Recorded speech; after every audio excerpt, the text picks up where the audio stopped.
You should get us on YouTube because clearly Yeah. I have no idea how to run a live. I don't understand.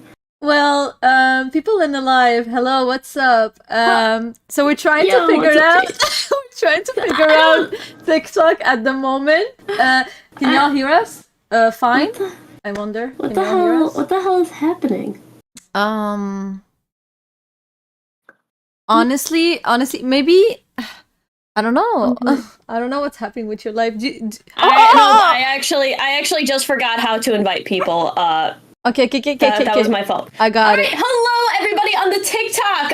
Things are gonna start to do. It's Naruto versus One Piece, so be ready. Sorry about that, Hime. Oh no, it's okay. No, it's okay. Like it's just because I think it's been a while, so like your whole grid changed and stuff. But it's fine. Yeah. No worries. I'm about to fix that. But stay tuned, everybody, because we're about to go through every single thing. All right. All right. Cool. Let's go. We're here. Go ahead, Hime. Okay, perfect. Introduce yourself. Introduce the topic. Hello, everybody, and welcome to another Chibi Girls podcast. So I'm here with my beautiful co-host, the Chestnuts Links, and we're going to be talking about some hot topics regarding Naruto and One Piece. Oh my god, I'm sorry. That's right. My dog needs to stop. All right, as Hime is going, hello everybody, my name is the Chestnut Tanuki, and we are about to get very controversial up in here. We are going to be going through each individual topic, One Piece versus Naruto, saying which one is better, and if we do both agree on something, I will be doing devil's advocate to show all of the Naruto fans that yes, I understand the series, yes, I can absolutely argue these points, which is why I'm so good at debating y'all. Getting slammed. I am scared of debating her because like she's a walking anime Wikipedia. Like she's gonna be like, yo, at episode 19, 30 minutes in, like I'm telling you, like she remembers everything. Listen, I think that this is going to be really fun. Make sure if you guys are on the YouTube to like the stream. If you guys are in the live stream right now, like the live. But first, because there's actually been like a lot of people asking us questions. Hime, have you actually seen the AOT trailer recently? I haven't seen it yet. I was so busy. I haven't. The AOT trailer, I think, was pretty good. There's supposed to be this like live event afterwards on a virtual cruise ship. I don't know if that's going to be fun, but I'm definitely going to live stream from that. I feel like that'll be really interesting. AOT is going to be peak, though. I don't know if you... I mean, Hime, when you have time after this, I'll show you the trailer. Yeah. The trailer is amazing. AOT, JJK, One Piece have been, like, competing for Anime of the Year for, like, ever right now. This is AOT's last chance. Well, actually, I think it technically comes out after this Anime of the Year, so it's going to be next year. So AOT got lucky, that's all I gotta say. But it looks absolutely amazing. Yeah, honestly. Yeah, I know Debunk did get banned. Sorry, guys. Oh, but yeah, I've heard that it was a really nice trailer. Honestly, I'm pretty sure it's gonna be amazing. Like the other one, the whole big episode that aired before, it was really beautiful. I loved it so much. So I'm pretty sure they're gonna outdo themselves again. It's just like I think that what people are the most scared about is probably the ending, is what I heard. But we'll see. I don't know. I have a lot of people telling me that. Told you not to read JJK. I'll read JJK. I'll read it, but after the season. I've had a lot of people tell me that the ending is very controversial, so I'm excited. But also, everybody, shout out to Debunked. Pour one out for Debunked. Hopefully, he gets his account back. But yeah, he got banned. Unfortunately, he was telling me today, and I was very upset. Shout out to the homie, man. I hope he gets unbanned because, like, yo, if there's somebody who goes live all the time, it's debunked. I know, bro. Yeah, I have that Arab accent because I'm actually Arab. Kaiser. But all right, I feel like we should get right into the controversial stuff. Make sure that everybody is liking the live stream too. That'll get it pushed out to more people. But are we ready to go on to our first topic, Hime? Yes. So. Go ahead, ask me the question. Sure. From Naruto and versus One Piece, who do you think is the best main character if we're going head to head? This is really like this is gonna be a mix of bias, but also a mix of facts, in my opinion. And me personally, I think it's Luffy because of okay, so. I've already made a video about this, explaining like what I think about Luffy and about his character development. So at first, when I started One Piece, I actually didn't really enjoy Luffy that much. I thought that he was kind of childish. He was like not acting like a captain, and like it was like he was like just like not taking anything seriously. But then there was like the arc Sabaody, like one of my favorite arc personally, and there was like a whole turning point for Luffy where he had like to he saw all of his crewmates like getting teleported by Kuma. He almost lost everybody, and like he got humbled because up until that point he always was kind of getting saved by plot, to be honest. I felt like he had plot armor, like in Alabasta and in Skypiea. He was like you know, he was like winning off of like just luck, pure luck. But at Sabaody, like somebody just humbled him. And then you just see his character development in Marineford, how he evolved, how he decides that like, no, we're not gonna see each other after 3 days, but after 2 years. I know I'm sorry if I'm spoiling all of this to some people, but it just like to explain my point. So I thought that it was a beautiful character development for him, and I loved like how he came back. He was more serious. He was like, he wasn't the same Luffy. I know a lot of people don't like notice the differences, but I noticed them because he's like less he's like less careless, and I feel like he knows when to like go to war with somebody, when to flee, what to do. Like he just had this sense of responsibility a bit more than what he had pre-time skip. I think that with all of this, I really prefer Luffy. And again, there's like qualities in my opinion about Luffy that I prefer more. I don't think that a main character has to be flawless. Like, even if you have flaws, you can be a well-written character. But I much prefer Luffy's personality, where he's, again, I made a video about this saying that I think that Luffy doesn't force his help on people, and he kind of waits until somebody like confirm to him that he wants help for him. And I really, really appreciate that about him. I feel like Luffy is like the least selfish main character almost that I've ever seen. He's selfish towards himself. Like, yeah, if he wants something, he's gonna go get it. But he's not selfish towards people around him. He doesn't like it. It doesn't translate to the people around him, which I really appreciate. And I feel like Naruto is kind of more selfish, which is not a bad thing. It's just like a difference. I appreciate that about him. And I like the fact that like at the beginning, I hated the fact that he wouldn't listen to people's backstories. But then it kind of grew on me, and I kind of enjoy it now. And I don't hate it as much. It's honestly it's I think it just like gives him more charm, in that he's just here, you know, to help. He really doesn't care. He just shows you that he's here to help. So there's all of these things, but I don't want to go on a monologue. You can go on and explain why you think it's not him. Why you think it's not?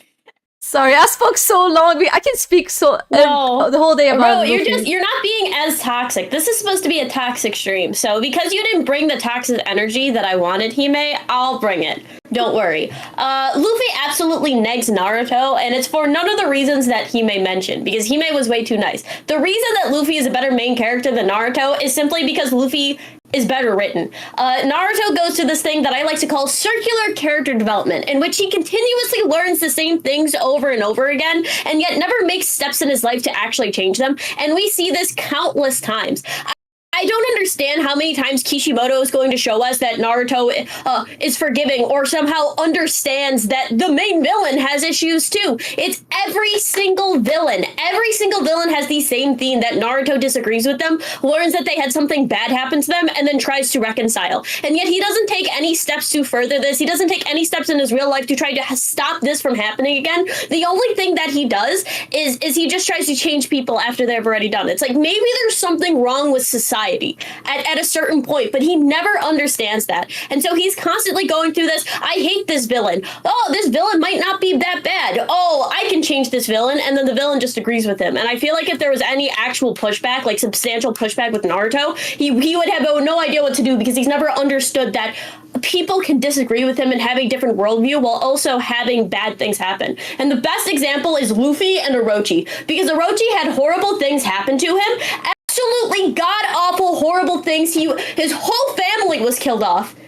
But Luffy didn't care because he's a horrible person. Like, Orochi is an irredeemable villain. And I think that that's something that Naruto really misses, is that all of his villains, for some reason, just come back to him. And so he's never actually had substantial pushback. Luffy has talked to villains and has told villains to stop. And you know what they say?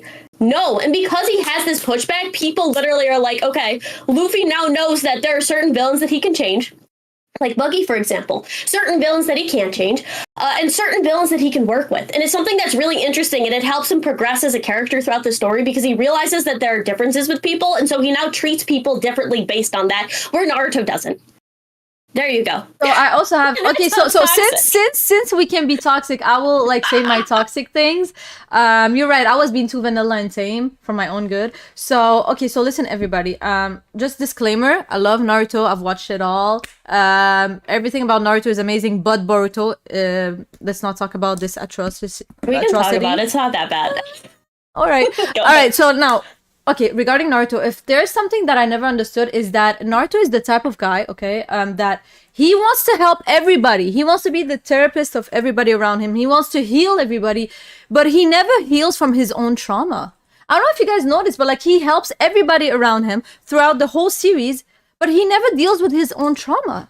Like you see Naruto, even in Boruto, like he still have the traumas that he had when he was a kid. It's like he never stopped one time and like just dealt with it. And this is something that I feel like it's a flaw in his like in how he's written as a character. I don't know if it's done on purpose, but it just doesn't make sense to me. It feels like, you know, the type of people are like, oh, the people who give the best advice or the people who like are going through the most and don't listen to their own advice. It feels like it's him. And like and I'm talking like that about him because I'm projecting. I'm kind of like that. but that makes him really relatable to a lot of people, which is really nice, I guess. But that is something that I wish that I'm not sure if it was Kishimoto. Yeah, Kishimoto. I wish that Kishimoto would have like maybe like made him deal with his trauma and made him like get over it rather than just like be like, okay, well, I'm just gonna help everybody around me and be a hero and be recognized so I can be like, I can find value in myself. So like there's something so good about what you said. Really quick, I just want to interject. There's something so good because there's actually a single part in Naruto which Naruto like actually starts to look inside of himself, and it's the part where Killer Bee shows him how to take control of the Nine Tails inside of him, and he looks in this mirror and he sees all of this hatred and just says, "It's okay."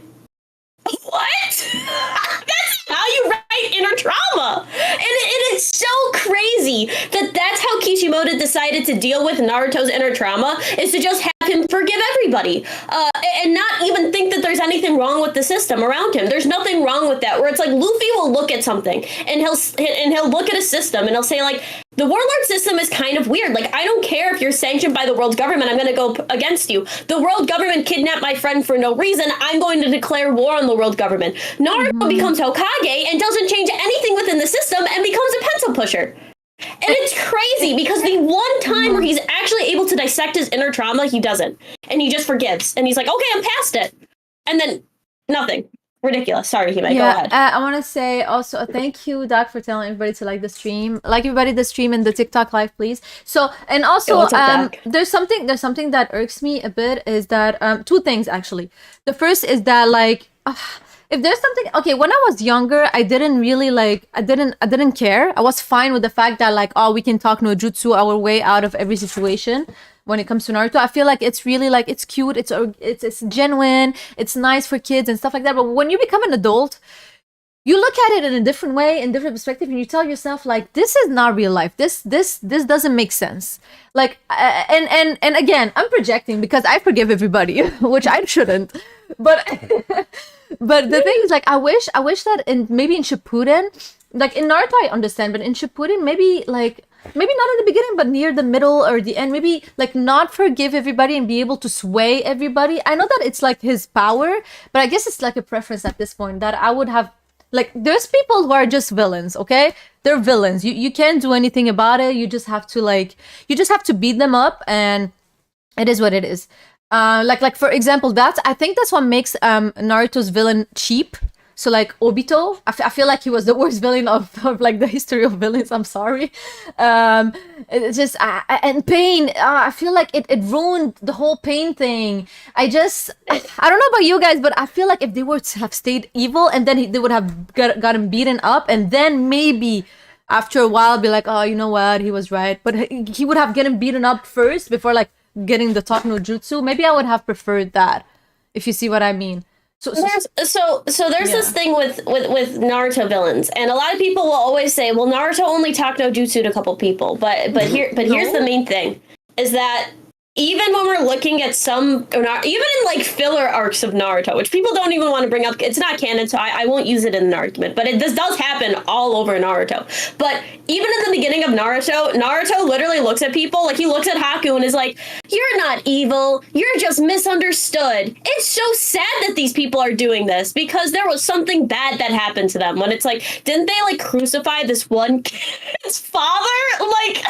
Like, aren't these people like are they crucified the one kid's father and then he was bad so he killed, and it's like this ninja is doing also awful things, and it's like there's all of these things that are happening, right? And there's all of these like horrible things that happen around him, and the thing that he comes up with is, well, maybe not everybody is bad, instead of, and it's like, I guess, but like Zabuza is still a horrible person. Like Zabuza is still the type of person to like take people and kill them. He came from the village hidden in the rain, which is not a good village. If you guys know what happens in the story, basically they kill everybody. It's like a horrible like murder circle in there. So it's like, yeah, I guess he liked this one kid and was nice to Haku, who like was abandoned and orphaned, but at the same time, that doesn't make him a good person. Just because somebody is kind to somebody doesn't make them good. It doesn't make them worthy of your pity. And I think it's one of the biggest issues I had with Naruto is that Naruto has this pity for people, saying, well, it's not society that drove him to there, even though very clearly, even like the first villain, like I said, even with Zabuza, like somebody said Haku's a girl. I'm so sorry, buddy. Somebody said her for Haku. Yeah, I just want to say, I just remembered to play the Trickster videos now. Oh, we were so much in the subject, but go ahead. I know, but like even though there's like all of this stuff, it's like Naruto never realizes that there's something wrong with the society that they're in. And even though like in Boruto, people are like kind of change it and they're like, oh, that was bad. It's like, why was it bad? Where did this change come from? Who actually thought these things were bad? Because and that's one of the biggest issues I have with Naruto, is that Naruto is going for a position of political power within the Naruto verse, right? That's the entire deal. He's trying to become Hokage. As we see with Hokage, it's very different from like Black Clover and the Wizard King, where it's like the Wizard King is just a powerful figure, where it's like the actual king of societies actually makes the laws, which is why it's unjust and why you like Julius and stuff and not the actual king. But it's different in Naruto, right? Because in Naruto, the Hokage not only has physical power, but also political power. And it's one of the reasons why, spoilers for Boruto, scroll off if you haven't, Shikamaru is now the Hokage, because it's a political position. Even though you have to be strong to get into it, it's a political position. So in an entire anime based on the issues with society and political and the want to get political power, not once does Naruto ever question the fact that maybe society is wrong. And the only person in Naruto to even consider that the hidden leaf is evil and that society could be bad is Sasuke. Which is why Sasuke should have been the main character, because he's the only one who actually has the plot of Naruto. Go ahead. Okay, so I wanted to say something about also, because I said that I had 2 points, but like I spoke about one. The second point that actually really like irks me a bit is the fact that I understand that you want to like go with the justice, with like what you think is like should be done. So like I know that the problem with Naruto is that he want to force people to follow a certain path. Exactly. That he think that it's the right path. And the thing is, like, y'all can argue that like majority of people would think this is the right path to do, and you would have to do that with your friends. But I think that forcing it on somebody is kind of crazy. And a lot of people, when I tell them that, they tell me, well, would you have let your friend, like, if Sasuke was your friend, would you have let him do that? Like, and I tell them like I would have tried to like stop him, but not like 10,000 times. Like at the end of the day, if somebody wanna go do like have a villain arc and follow a certain path, like that's on them. That's their life. Like some people need to like fall and like make mistakes to like wake up and like get on the right path, I guess. And even then, Sasuke didn't do something wrong. He actually was playing like with like the whole Orochimaru thing. Like he wasn't getting brainwashed. A lot of people are like, oh, he got brainwashed. No, bro, like he played him. At the end of the day, he got the power he wanted and he dipped. Like, if anything, he was smart. He knew that he wasn't gonna get stronger in the village, so he was like, yo, let me go get stronger somewhere else and use somebody. Like, he was actually super smart. And that's something I appreciate. And I feel like Naruto was, like, kind of blocking him from that. And it's, like, kind of unfair because, like, Naruto had, like, all of this resource. He had Jiraiya, he had everything going on for him. It's like telling him, like, oh, I can get stronger, but you can't. So you gotta stay. Like, no, bro, like, that's not how it works. And there's a couple of people who are saying that Naruto was a kid, or like Naruto didn't force anything, but we also have to remember that once you hit Shippuden and once you hit like that age in the ninja world, though, like, he absolutely thought that there was only one path to world peace, which somebody brought up. Naruto is trying to have world peace. Well, yeah, sure. That he eventually wants peace, right? Look where that got him. Which is why one of the reasons why Boruto kind of ruins Naruto a little bit, because Naruto never really accomplished anything, proving once again that Sasuke was right. And that is a big thing, is that Sasuke was actually right in his way, and if Sasuke would have gotten his way, the world probably would be a better place. FYI, but continue, sorry, Hime. Like, no, but like, you've explained the points. Like, I don't like when somebody has, like, to force things. You know, as I said, if he's your friend, you can try once, twice, but like the whole series is about that. Like the whole series is about that, and I don't know. It's just like, I guess at some point it's just like you get tired of it, and I wouldn't like that personally. Like if I want to go have my villain arc, let me be, bro. Let me be. And also, you know what they did to my clan. You know. Like you know what's crazy is that like that's the big thing. That's the thing that's the thing that kills me the most, is that like, you are my friend.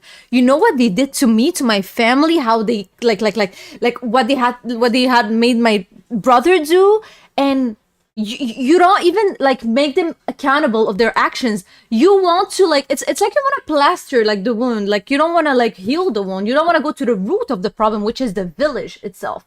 You're just like going around it and like fixing the things around it, but not the root of the village. Because like you have this like faith of the village, like, oh, the village is the god.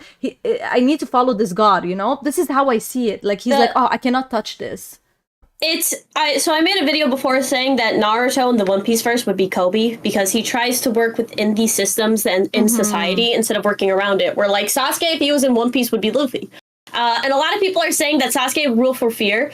No, Sasuke would just be free, and he wouldn't be constrained by society, which was the big thing that he was trying to do, is basically destroy the societal structure as it was to bring up something new and something that was more fair, as he saw. Was he a little crazy and emotional? Absolutely. But his way of going about it was just automatically deemed as being wrong in Naruto. Like, it was literally deemed as like, oh, Sasuke is just so wrong and Naruto is so right. When it's actually far more nuanced, and the big thing is that like Sasuke wasn't actually wrong. Sasuke had legitimate points that nobody actually thought. And like, yes, he did escape and he did leave, but it's like everybody just said, Sasuke, come back. Sasuke, come back to this oppressive village that did all of this.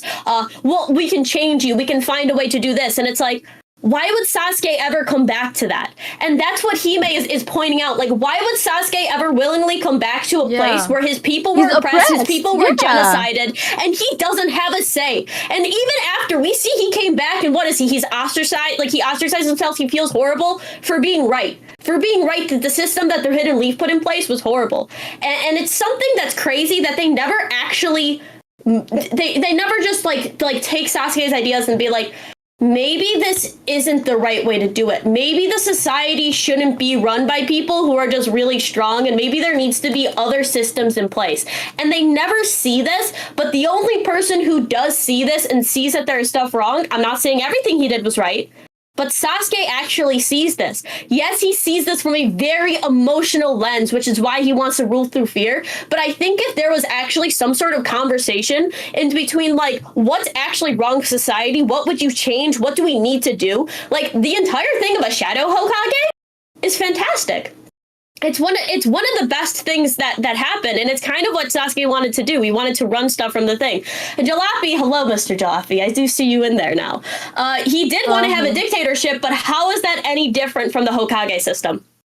How is a dictator any different from the Hokages? Or the Kage system in every village. That's what happened in the Hidden Rain, right? That's what was basically happening in the village hidden in the sand. Like even like in other ones, like the Kages have such overarching power.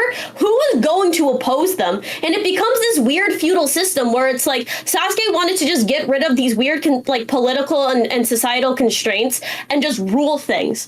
Which isn't right, but he did have a good point about the society in place in Naruto.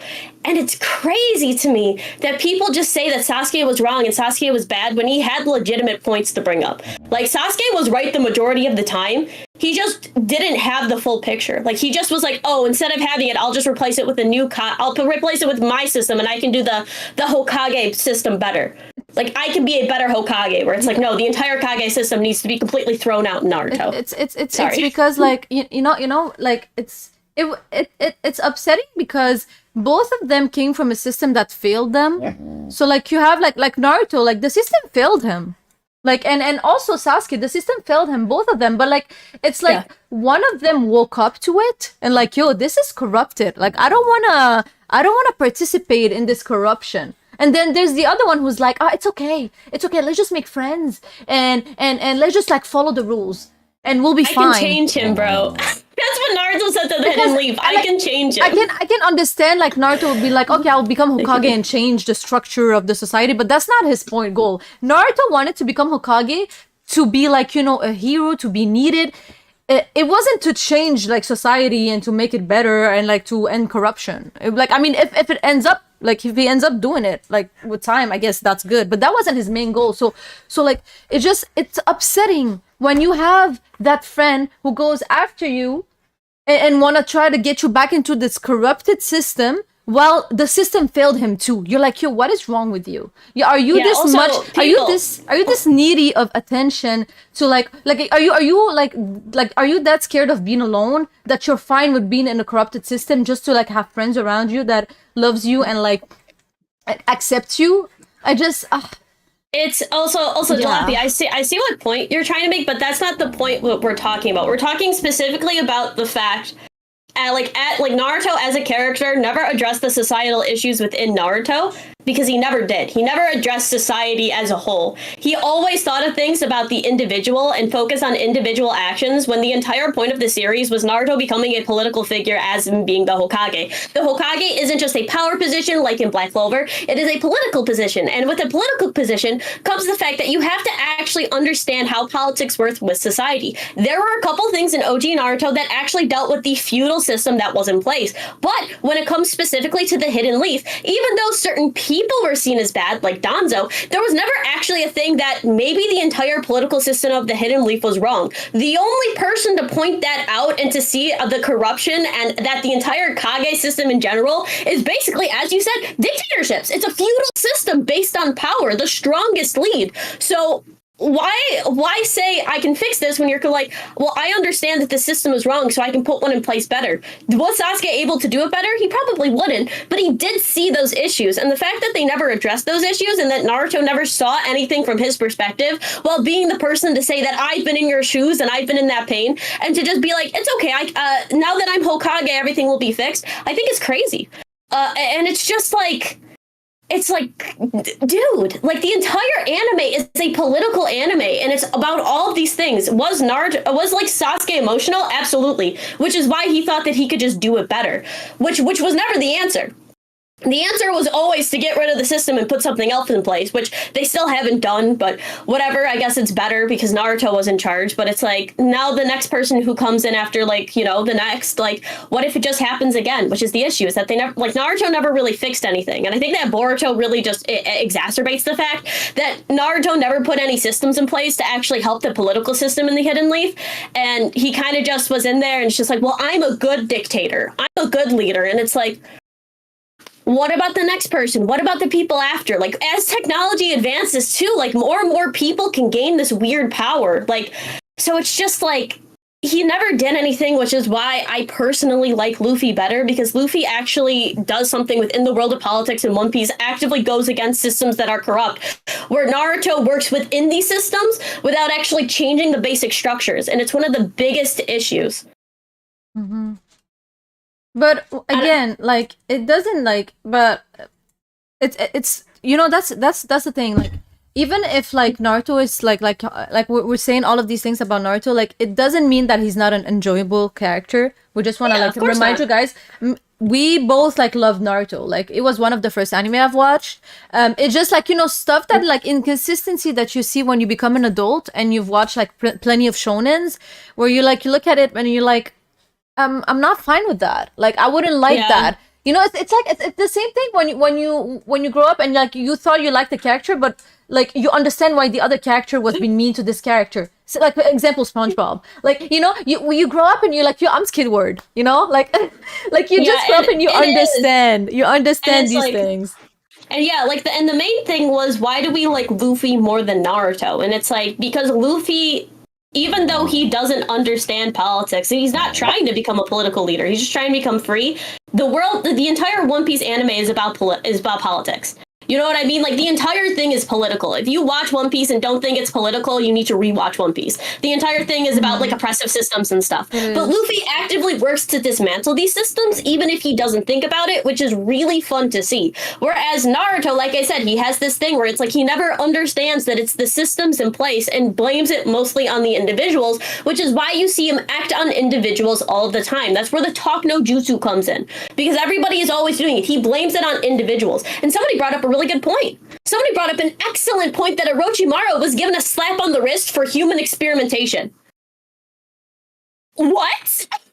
Yeah, I mean, yeah. He was never, like, it's crazy when you think about it, but he was never, like, really, like, reprimanded that much. Like, I mean, yes, he was a criminal, but I just feel like he never had, like, an impel down moment or something. I don't know.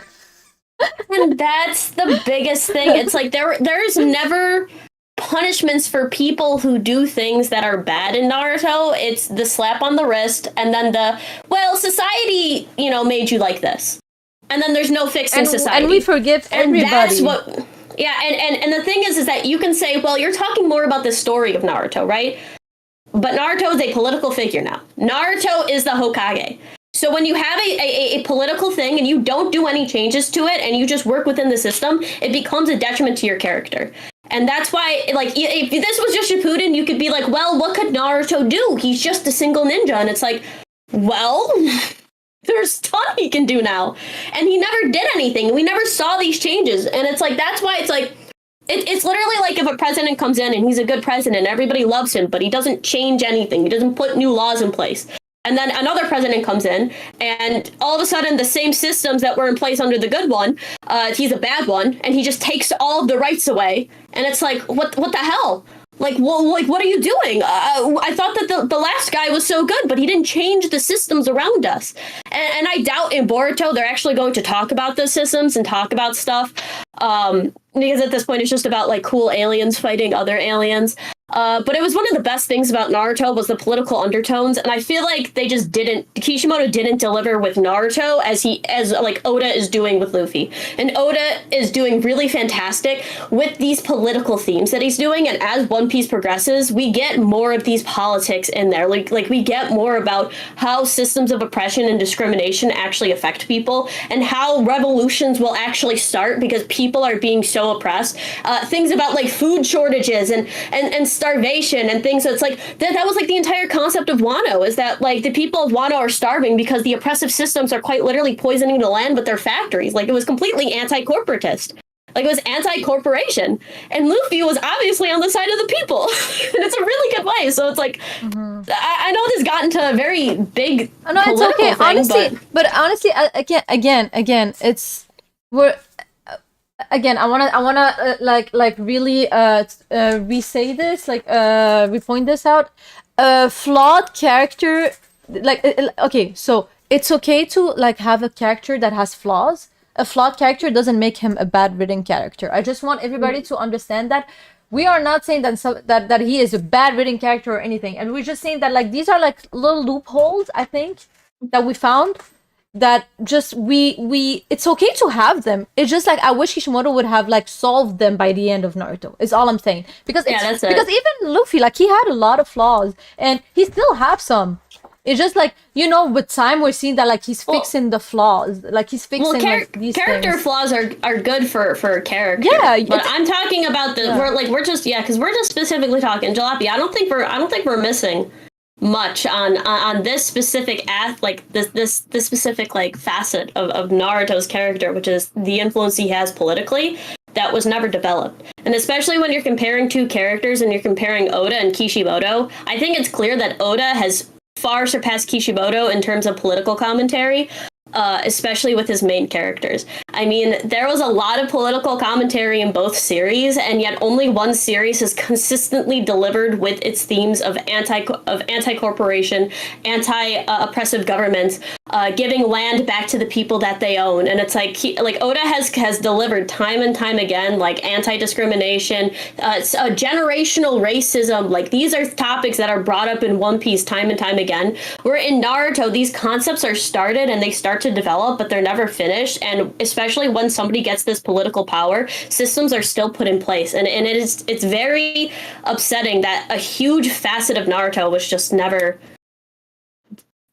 finished. And it hurts Naruto's character. I thought, okay, I don't watch Boruto, so I'm wondering, are these points like discussed in Boruto, or is it like really, really focused only on Boruto and there's like nothing that goes around it? Boruto has basically just shows that Naruto is the Hokage and he has a lot of work to do. Like that's kind of the extent of the political thing, that like Naruto is basically trying to help everybody and keep the peace, but he's having a really hard time doing it, especially with the Otsutsuki. But it's like, why does the Hokage have that much work? And that's another really big thing. Where are the systems that Naruto could put in place?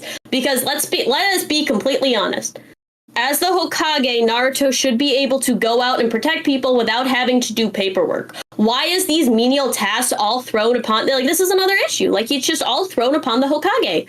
Why is he doing this? Especially when he needs to be spending his time as one of the strongest ninja in the village to actually help out and save people and figure out things and do this. And it's like... Oh, it's just like annoying to see. We have a super chat from Terence, $2. He said, Hori hated humans just because it was popular. I don't think so. I think it came from like his past. I don't think like it was just because it was popular. Like I don't think that's the case. What do you think, Chestnut? No, he hated it because it was about generational racism that shows that if you have prejudice against people, it can actually carry over to the young. Yeah. Also, I love how people put that we didn't like. Oh, they didn't watch the show. Everybody's watched Naruto. We're just deep diving into actual things. So when you start looking at it, debunk our points first. And again, the points. Again, the thing is like at the end of the day, like it comes down also maybe to preference. Like there's some things that like you as a watcher maybe you don't mind. You don't mind these things. Maybe for me, they are inconsistent. For you, they're like totally fine and makes total sense. It's just like, you know, how I view it and how she view it and how you view it. And it's totally fine that we have different point of views. Like there's a lot of things about One Piece that I dislike, that I don't agree with. It's just like right now we were deep diving into like when it comes to like, you know, politics and racisms and like all of these things regarding the main characters. And as again, we're not saying any of them are bad characters. We're just like, you know, pointing out some inconsistency in our opinion. We're pointing out things that we dislike in the characters. But here's my thing. I mean, Jalopy, he didn't change the things that I specifically said though. And to say that he didn't change, he changed like the what is it called again? The infrastructure of Konoha, sure. and he helped with technological revolution, which is great. The Industrial Revolution, historically was fantastic for all workers involved. That's a lie. But when I'm specifically talking about political systems, then none of that was changed. And to say that that's factually incorrect when there isn't a single evidence of Naruto fixing the Hokage system, fixing the system in the Hidden Leaf, and instead trying to put like Band-Aid patches, like we literally see him completely stuffed with work because there isn't even like a government in the Hidden Leaf.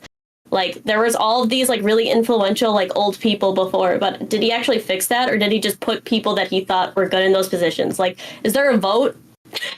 is there, like, democracy in the Hidden Leaf? And it's like, that's what it is. Also, I've already explained what the issue with the Hokage system is. The Hokage system is horrible. It's not democracy.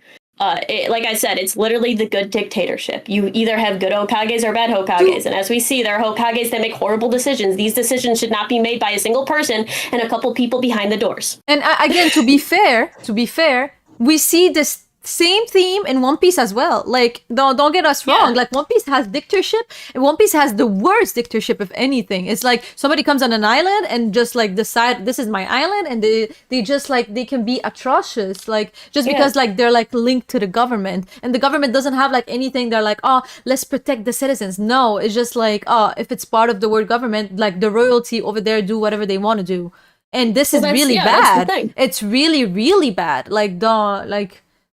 So there's this huge political commentary, and I feel like people are just like ignoring it. Like, if you're watching anime, most anime is political, especially Naruto and One Piece. If you aren't watching it and seeing these political themes, reread and look very carefully for these themes, because you will find themes all the time, especially like if you look at Black Clover, there is a huge thing about classism in Black Clover. Like, that's the entire anime is classism, and it's actually a huge issue. Like, it must be something big in Japan, because every single time I watch an anime, it always has things about like classist behavior. And there must be something about like, you know, the top 10% or the top 5% of people. And there's always that like these rich, greedy people are evil. The nobles are evil and greedy. Like, you see this in most isekais. Like, you see this in most shonen, where they have these political things. So when you start looking at it, you're like looking at two characters in very political animes, and you're looking at them to see who's better. Like, you have to actually think about like, okay, which one actually did what they said that they're going to do? And Luffy, time and time again, has sided with the right side, like in his story, even though he's seen as a terrorist. Like, Luffy's a terrorist.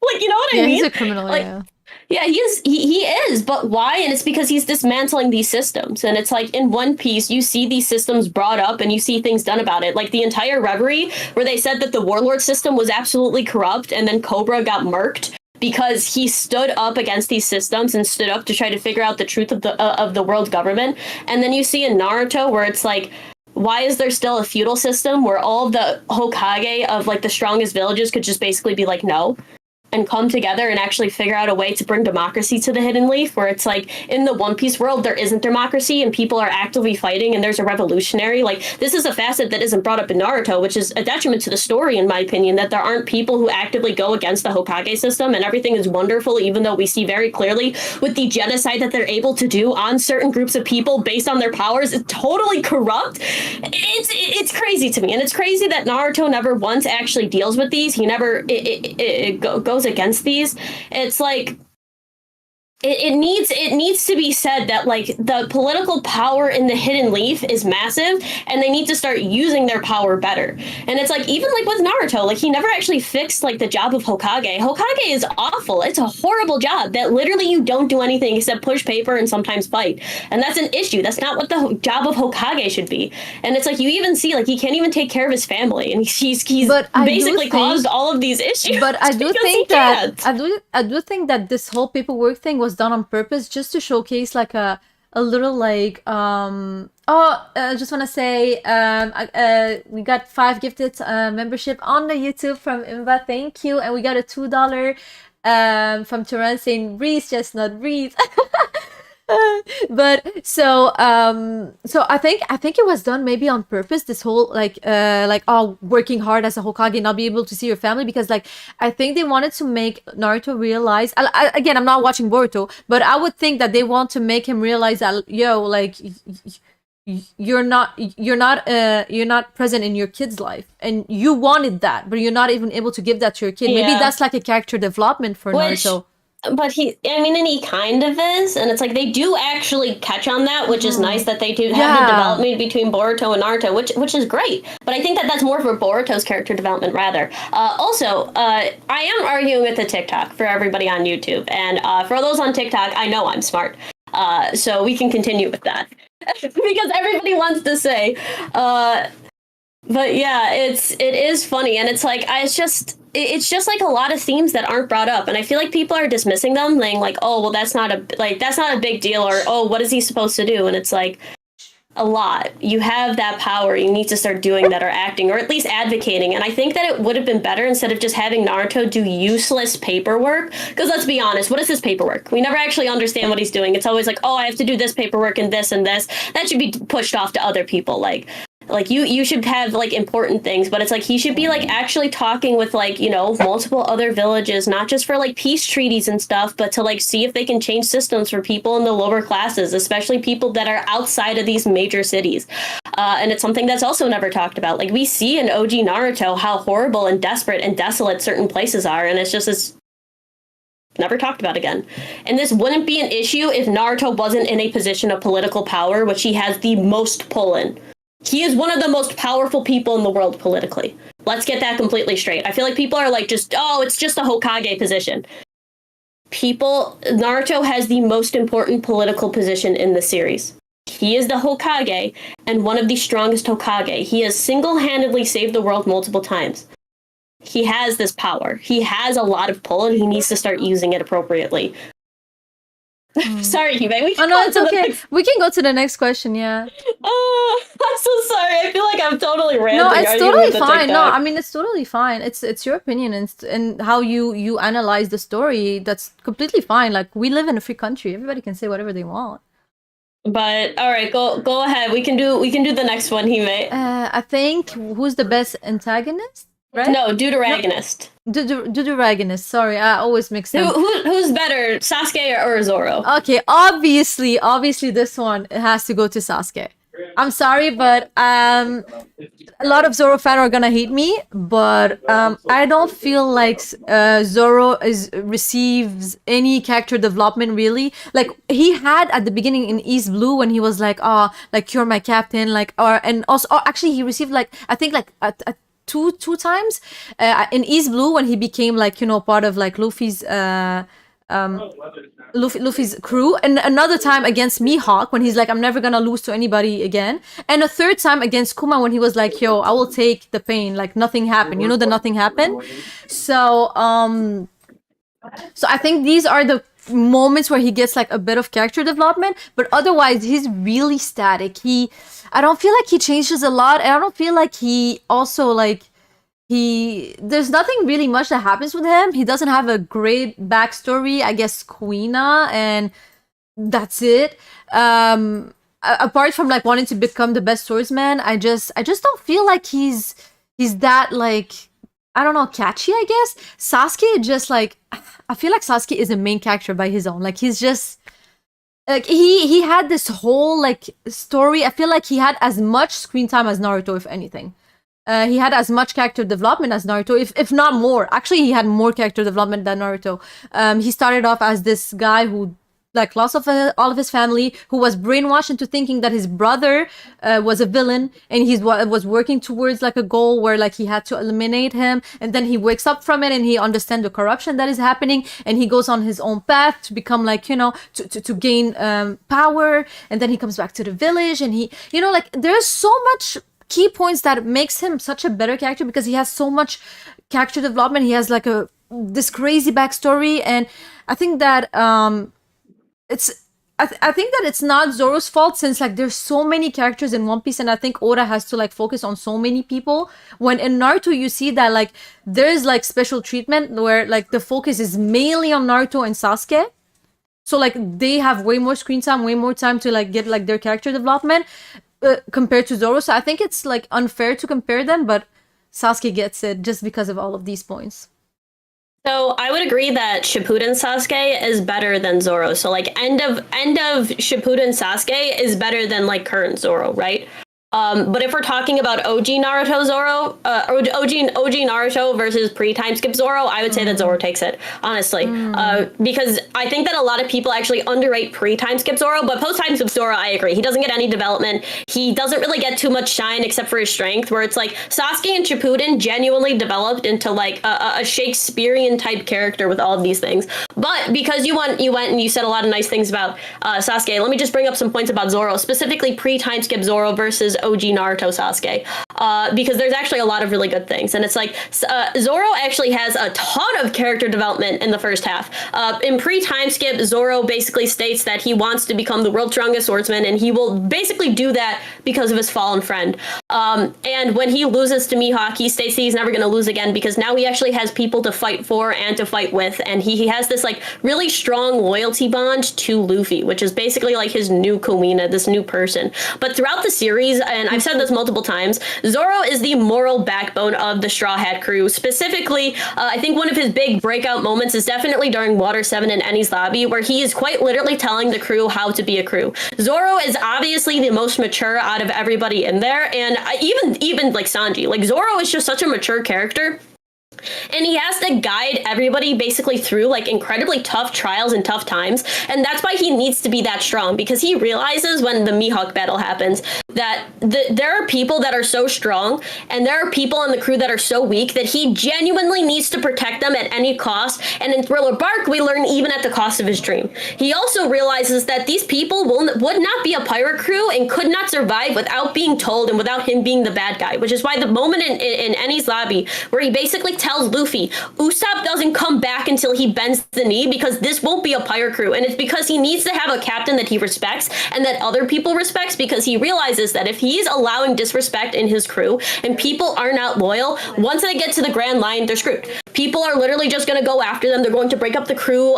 We see this multiple times. Like, we even see this specifically in Wano. Ulti goes up to Nami and says, say that your captain won't be king of the pirates. And they're so loyal at this point. They're so loyal to the actual cause of the Straw Hats that they would rather give up their life than betray their captain. And this is really important because the majority of pirate crews break up because of disloyalty, distrust, and a disrespect for the captain. So Zoro quite literally makes sure that the Straw Hats stay together and that they are a legitimate pirate crew that can survive anything. And this is why they're so strong. So it's like, this is why Zoro is such an important character. Just because he doesn't have the best character development post-time skip, which I agree, he doesn't get development. Yeah. Just because a character gets developed doesn't mean a static character is bad or worse, or that a character that has character development is better. Because to be honest, Zoro is one of the best characters in the series, still. But I do agree that especially when we get to Shippuden, I think that Sasuke's emotional side is far more developed than it was in OG Naruto, because he just seems like a bratty kid in OG Naruto, let's be honest. A lot of the stuff he does just doesn't have like, he just doesn't have any reason. But once we start getting, I mean, obviously he has like the main reason, but it's like a lot of the stuff he does, even when he's told by adults who've gone through the same thing, like I'm specifically thinking about the Kakashi scene, it doesn't, it's just like, oh, he's a bratty kid who's not going to listen to adults. But then you kind of realize that there's a lot more to his mental psyche, which is why I would give him the edge. So I feel like, Sebastian is asking a crazy question. And by the way, I just noticed I didn't mod you. Give me a second. Okay, perfect. So what I wanted to say is I think that it's unfair again to compare Zoro to Sasuke, because Sasuke has so much more screen time. He has so much more like stories arc. We see him like evolve, and he's like also like, he's kind of like the second main character when you look at it, while Zoro is like overshadowed by like sometimes the other Straw Hats. Sometimes he's just like a whole arc, he's just like running around because he cannot find his way. I just feel like it's kind of unfair. He has his cold moments, as I said again, he has his like nothing happened, the Mihawk thing. But I feel like a better character to compare would be Sanji, because Sanji actually gets like character development. He gets like I so disagree. many. What you know? No, I'm not talking about like what No, what are their roles. I disagree. No, I disagree entirely with your point that you're making. That just because somebody gets a character arc or like a character development means that they're a better character. No, that they're better I didn't written. say they're better. I don't. No, I never said that. No, I never said because, they're better. because you said that because of the amount of screen time that Sasuke got and because of the amount of character development in his character arcs that he's automatically a better character. But just because something is shown more that he gets more doesn't mean, in my opinion. So what are you saying then? No, I'm just saying that like he is better written, but he's not necessarily a better character or anything. It's just like because like he gets like way more like his character gets more fleshed out, and I feel like it's easier to like. Why is that better? Because we get to see more of him, we get to understand more his personality, where he came from, his how he's evolving, how he's maturing. I feel like the more you see, the more you get to know him. Like it just, I think it's. I disagree entirely with that point, actually, because there are characters in Naruto that are that don't get as much screen time as Sasuke, and yet I would say are better characters than Sasuke. Madara is a better character than Sasuke. I don't know if that's a hot take. Disagree. Thank you so much for the gifts, guy. Yeah, disagree. Madara is a better character, and he had far less screen time. But his themes, his morality, his entire life is just done. It's just done to perfection. Like Madara, other than the ending, because I hate the ending for Madara, which is horrible because he's literally one of my top 10 villains of all time. Madara is almost a perfect character. He's a 9 out of 10 like character, one of the best villains in all of anime, and I'm not just talking about shonen. I'm talking about like all other things. Like he's perfect, and he had this incredibly well developed and well written relationship with Hashirama. There's the entire things about the societal influences, the way that he's discriminated against, the way that he takes that trauma, the way that he pushes that off on other people. Everything that Madara has is great. And I think a lot of even the themes of emotionality and that raw rage, I think are done better than with Sasuke.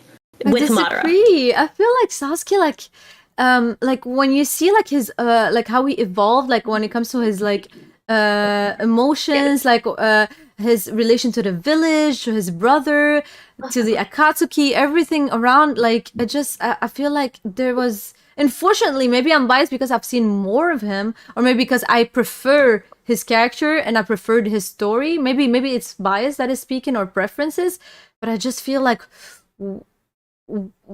if I cannot get attached to a character, I don't think that like he's better written than another one. And I'm not talking about attachment like, oh, I like him. No, attachment like, oh, I got to see so much of him that I got attached to his character, like to like how he's evolving as a character. And I feel like I had this more with Sasuke than with Madara. And I'm not saying that Madara is an amazing character as well. It's just like I feel like I didn't have enough of Madara to be as attached as I am to Sasuke. But I understand your point. Okay. I feel like we both agree that Sasuke is the better written character between him and Zoro. For sure. Yeah. See, everybody thinks we're biased to One Piece, which is very funny because we both very readily admitted that Sasuke is the better character. Because he is. Sasuke is fantastic. I just want to see one last point. Again, for like all Zoro fans out there, like the thing is, again, no, I just want to say one last thing. So I want to say that we like him. No, yeah, we like him, but I just want to say something. I feel like sometimes it's a bit hard to like compare these characters because again, I feel like Oda focuses on so many characters where Kishimoto doesn't focus on that many characters. So it's easier to give them screen time, to give them story, to give them character development. But in One Piece, you have so many characters that are like super like developed. So like it's a bit hard to like just focus on some of them and give them the spotlight, just like Sasuke is getting the spotlight. So it's easier to like pick Sasuke in that case, if that makes sense. No, I agree. And I think it's one of the reasons why I think that one of the biggest downfalls of Naruto is the fact that they had such a big cast. I think that in the end they should have actually like especially during Shippuden they should have like cut out like certain characters. And they should have just like really pushed them into the background instead of trying to keep them up. Like Sasuke should have gotten as much screen time as Naruto, if not more. And it's one of the things, like, I've said this before, I actually dislike Sasuke's personality a lot. Like, I really don't like Sasuke's, like, character-wise. Like, I'm just not into the emo kid. I far prefer Naruto's character, the upbeat, like, regular shonen protagonist. but I wanted to see more Sasuke because Sasuke is such a fantastic written character, which is why, like, and I feel like I'm so unbiased with this. Even if I personally dislike like a character archetype, like I really dislike, you know, like if a character is emo or moody or tsundere, oh my god, I hate tsundere characters. If a character is well written, I'll want to see more. I mean, like, they're okay. Sometimes they're just annoying. I love tsundere characters, and I much prefer Sasuke's personality rather than Naruto. But it's good because we need both people to enjoy the anime. If everybody would like the same characters, like, that would be really boring. So yeah, and it's like that's why, and it's like I like Kakashi's character better than Obito's character, but they're both extremely well written. But Kakashi, no, I mean, let's be honest here. Kakashi is top tier compared to Obito. I'm sorry. Well, that's because it's the fun-loving sensei. You know what I mean? So it's like you have somebody like that, and it's like you have that like character archetype, and so many people love that specific character archetype. Where it's like I dislike the emo, like Deuteragonist. Like I don't really have any love for like Megumin and Jujutsu Kaisen, or is it Megumin? It is. I'm sorry, we were just watching Konosuba, so there's we were just watching Konosuba, so Megumi is also the explosion. Yeah. That's why me too. Yeah, I thought of her immediately. Yeah, but it's like I much prefer Itadori's character. I like his character archetype better, but that doesn't mean that he's better written or anything. It just means that I would prefer that. So there's like those differences in that I feel like people don't understand. Like that's why it's so easy to compare Luffy and Naruto, because they have the same character archetype. Pretty similar. They just have different ways of going about with like the morality and the writing, which is why you can actually dissect it. But the character archetype is the same. They're both like the big like things. Also, Ragnar is really going crazy right now. Everybody put W's in the chat. Yeah, thank you, Ragnar. I'm sorry. I'm trying to say thank you to everybody, but like it's so hard because like we're like discussing and I don't want to like interrupt. But I think that we made our decision, and I think we can go to the next one, right? The next one is best female cast, and I don't even think that this deserves an argument. It's very clearly One Piece. This I want to say something.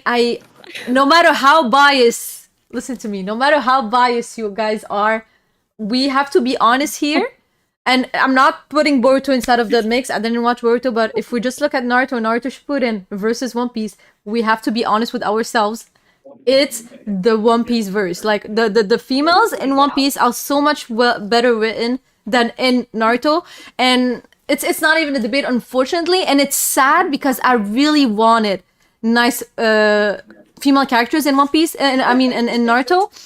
And I had high hopes for Sakura, but like I just feel like they just ruined her character so much. I'm not talking about the fact that she's weak, strong, whatever. We're not talking about that. I'm just talking emotionally speaking as a character, how she is and what she does, what decisions she takes. And like I think that she's strong. I disagree with people who calls her weak.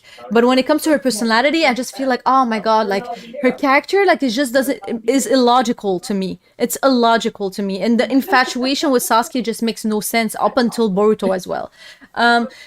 It's just when you look at One Piece, you see Nami, you see Robin, you see Boa, you see Big Mom, you see Yamato, you see so many well-written characters, female characters, even Bonnie. Like you see all of these. Like I have so many that I have to stop naming them, and it's just like you can relate. You don't even need like to relate. You just can like enjoy their characters so much. I don't even like, even if they're villains, like there's not one female character that I actually hate. Maybe just Shirahoshi because she's a crybaby, but otherwise I was able to enjoy all of the other female characters in One Piece. It's just like they were really well written. But yeah, what do you think? I think it's very clearly One Piece, but I will take this time to say something that I feel like everybody should hear and should agree with. It is very clear to me that the entire concept of medical ninja was completely underdeveloped, and I think it's one of the reasons why Sakura's character is so disliked and hated, because medical ninjas are awful. Medical ninjutsu should have been far more developed, and it's hard because I'm obviously I'm in medicine, so I have a medical background, so seeing some of the stuff that happens in Naruto like makes me upset. But it's just awful that like the big thing about Sakura is her medical ninjutsu, and the only thing she does is put her hands over people and heals them. do something else. Do medical suturing, medical pills that she makes them take. Like, what about antibiotics? Like, what about like debridements? Like, you never actually see her do surgery. Like, there should be like jutsus to like actually open up people, and like puppetry things that they can do with people's arms, or like tourniquets to like cut off. Like, there's nothing really interesting about medical ninjutsu to me. Like, there's nothing that makes me say, oh, it's really cool.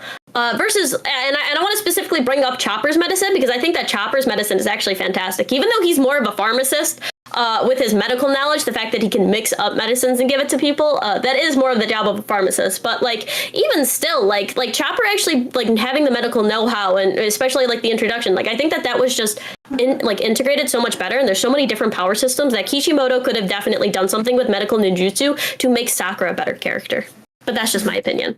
Me personally, like, I don't have any medical knowledge, so I don't know how far they could have taken that. So I can't really have like an opinion regarding that. For anybody wondering, Chestnut is a PA. That's why she has a lot of medical knowledge.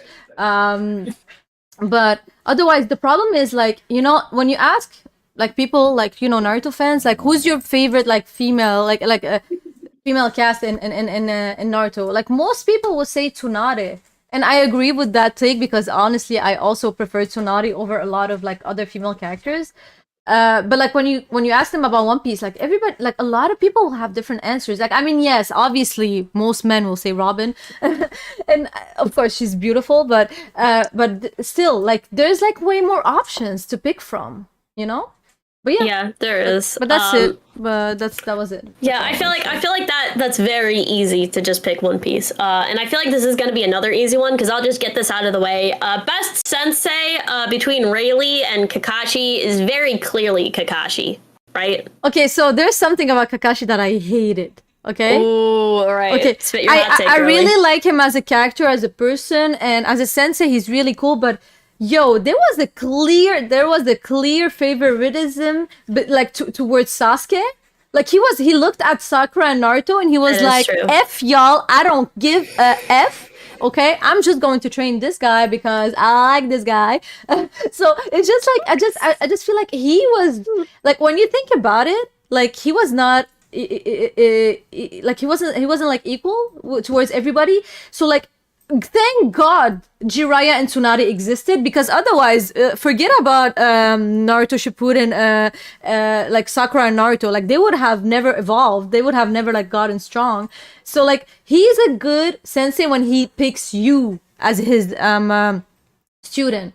So that's something that I really, really disliked about Kakashi. But otherwise, if I'm his student, 100% I would pick Kakashi. But also, I just want to say Rayleigh is amazing as well. It's just like Kakashi is more enjoyable as a sensei, in my opinion. Oh yeah.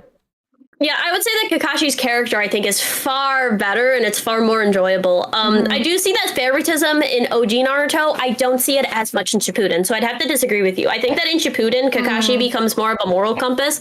And I hate to bring up filler, but like, even in like the filler of like OG Naruto after Sasuke leaves, because there's like 50 filler episodes, and obviously I've watched them all. I've watched them multiple times because I didn't realize that filler existed when I first did like my rewatch when I was like 17.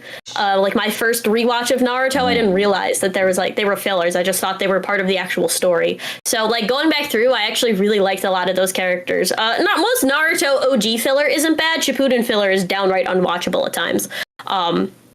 But it's like, yeah, I mean, like, because like I've said, I've watched Naruto 4 times, like 2 times fully through with filler. 1 time as a kid that I don't count, so I don't count. So technically 5 times, but I don't count like the kid one that I do. I did a 3rd time because my friend was rewatching it in college, so I was rewatching it like with her, not like with her, but like side by side with her, where it's like I'd be like, oh, I'm on episode this, like, because I wanted her to watch it. And then the 4th time I was watching it, but I was kind of watching certain parts as I was reading the manga to try to do like certain parts with it, so it wasn't a full rewatch. And I've only watched One Piece 3 times. I watched a lot of animes though, so it's very easy to do that. But I guess Toji's great. Toji, you gotta tell me what video I gotta do about the thing. Sorry, I came back. Yeah. All right. Let us see. What is the next thing? I feel like some of these are really easy, and it's just I feel like some of these questions are just seem like we're dunking on Naruto. I just saw Toji's comment. You're so cute. Thank you. Yo, Toji needs us to make videos on what we say so she can make us. We gotta just post the clip so Toji can be like, all right, let's dissect this. Yeah, exactly. Yo, people on the YouTube are agreeing with us heavy. They're like, yo, Kakashi didn't teach like people anything. He really didn't. I feel like, especially a couple of his jutsus, I would have loved to see Naruto use. One of the biggest issues with Naruto and just his things is the fact, oh, did you guys cut cake? I'm sorry. It's my mom's birthday. Oh, happy birthday to Chestnuts' mom, everybody in the chat. I didn't sing happy birthday to her, but she got me a piece of cake, so now I feel really bad. But yeah, again, as I said, I would much rather have Kakashi as a sensei, but like I'm pretty sure he wouldn't have picked me, so I would have hated him as a sensei because I would have been in the team and I would have been neglected. But yeah. But that's Kakashi is like a fun character. No, he is. Yeah. No, as I said, he's way more enjoyable than Rayleigh. But like again, if you're not his student, if he doesn't like, if he doesn't pick you, you're just not gonna learn anything. Yeah, I feel like there was a specific reason he did it with Sasuke though, and it was specifically because he was a new Uchiha, and I think he wanted to steer him on the right path because of what Itachi did, and I think that's why he specifically latched on. Like, I think that there were reasons why Kakashi went to Sasuke that just weren't like explicitly said, but it was implied that like, you know, there were those reasons. Yo, people, don't be mad at me. It's because I was in here and I told them I wasn't gonna be free until like 8, so I did tell them. Right. Let's move on to the next so that people don't make me feel bad. Best world building. I mean, again, I feel like this is kind of like, I mean, I am trying my best not to be biased, y'all, but like I feel like the world building in One Piece unfortunately is better, and I feel like we touched on like most of the points on our first discussion. And you know, we can just talk about the key points like the geopolitical situation, the racism, the human experimentation, the slavery, the whole like celestial dragon, Gorosei, Marines, like the corruption, the pirates, the revolutionary. There's so much going on. I feel like it parallels the world so well. Our world, so it's really relatable, and I feel like there was so much work put in, so much details, so much like it just even like the technology, the technological advancement, the differences on each island. It just I think the best thing to do is that like if you picked out a single ninja from one of the villages and you took off his clothes and put him in regular clothes, you would not be able to tell by his mannerisms or his actions that there was any difference that or what village he was from. You literally would not be able to tell. You could go to a single village, and unless it was like a geographical difference, you wouldn't be able to kind of understand. So, sometimes just the physical appearance, but yeah, you're right. Yeah, but you wouldn't be able to like understand what's going on or where it's from until they actually say it. It's like, oh, well, maybe there's sand, so this could be the hidden, like the village hidden in the sand. But it's like if it's some random village, you wouldn't even know. But also, I feel like the Naruto verse is so much smaller. I don't know if I'm tripping, but I feel like it's smaller compared to One Piece. One Piece seems like so much bigger. Well, there's so much more islands, so much more races, so much more like species. You know. Which doesn't necessarily mean that the world building is better, because let's take something like Full Metal Alchemist with a very small world, and there's not a lot of stuff with it, but it's like it's just so good. Like the world building in Full Metal Alchemist is fantastic without it being very large. So it's not the fact that the Naruto world is smaller, it's the fact that it's smaller and it doesn't have like the cultures are just not developed enough. Like I always said this, you could take a person from any country, from any island in One Piece, right? From any country, and you could tell based on the way that they dress, the way that they act, the way that they talk, the way that they have their culture. And I think one of the best examples, I know you have a super chat, but give me 1 second. Let me just spit here. One of the best examples is in One Piece when you look at the fruit and the food that they eat in Alabasta. All of their cuisine is based off of pastas and things that can be made without a lot of water. And all of the other fruits that are there, you see that they're more oasis stuff, like things where it's like they could only grow in like tropical environments, which is so amazing that even the agriculture of One Piece will go with what the islands are and what the culture is. and it's fantastic. Like, you see this in Dressrosa as well, where it's like all of it is based off of Spain and Italy. You see this in Water 7, where all of their stuff is based off of the sea, and it's like there's all the fish, and even like they had a filler episode where it was like the salt that comes because it's a seafaring island, so all of the salt that washes over it. It's like, there's so much. No, all right, go ahead. I'm so sorry. So I want to say, first of all, we have a super chat from Terence, $2. Tell Chestnut I love her. Don't worry, she knows. Don't worry. Thank you. I want to say, like, also touch on some other points where I feel like so again, you said it honestly really well. So like when you look at Water 7, the sea trains, when we look at Whole Cake Island, everything, like how everything was built, like the whole, like all of the races in there. When you look just at Dressrosa, I feel like you take each part of it and like it's like a whole different universe, every island, and just like so beautiful, the details that was put in it. As you said, like the food goes with like the island, like the people, their culture. Look at Skypia, look at the what's it called, Wiper and his clan. I forgot what was their name, but yeah, like when you look at like how much Shandians. Shandians, like when you look at the tribes and stuff, like it's just like there was more effort put into like, you know, building the world in One Piece. And when you look at all of these details, doesn't mean that like the Naruto building is not good. It just like means that like there's more detail and more effort put inside of the One Piece. There is. And I think it's very clear to see, like I said, there's an entire jutsu, like there's an entire specialty of ninja with medical ninjutsu that just isn't developed other than putting your hands over people. And the one time he does something more medical where Sakura is doing CPR, she does it so wrong, it genuinely makes me upset. Like the way that she's doing CPR, which is cut off all of his coronary arteries and stop blood from getting to his heart. It's so dumb. Nobody does that. I don't understand why he didn't just do regular CPR to show that they have some sort of medical knowledge, but no, it cut into his chest, and who cares about the lungs, bro? Who cares about his coronary arteries? Include them. I'm sorry. I think that a lot of people like wouldn't mind because they don't really like have the knowledge to like see these details. But it's like me, if like there was some coding or programming in One Piece or Naruto and they would do it like wrong, I would have been like, what is this?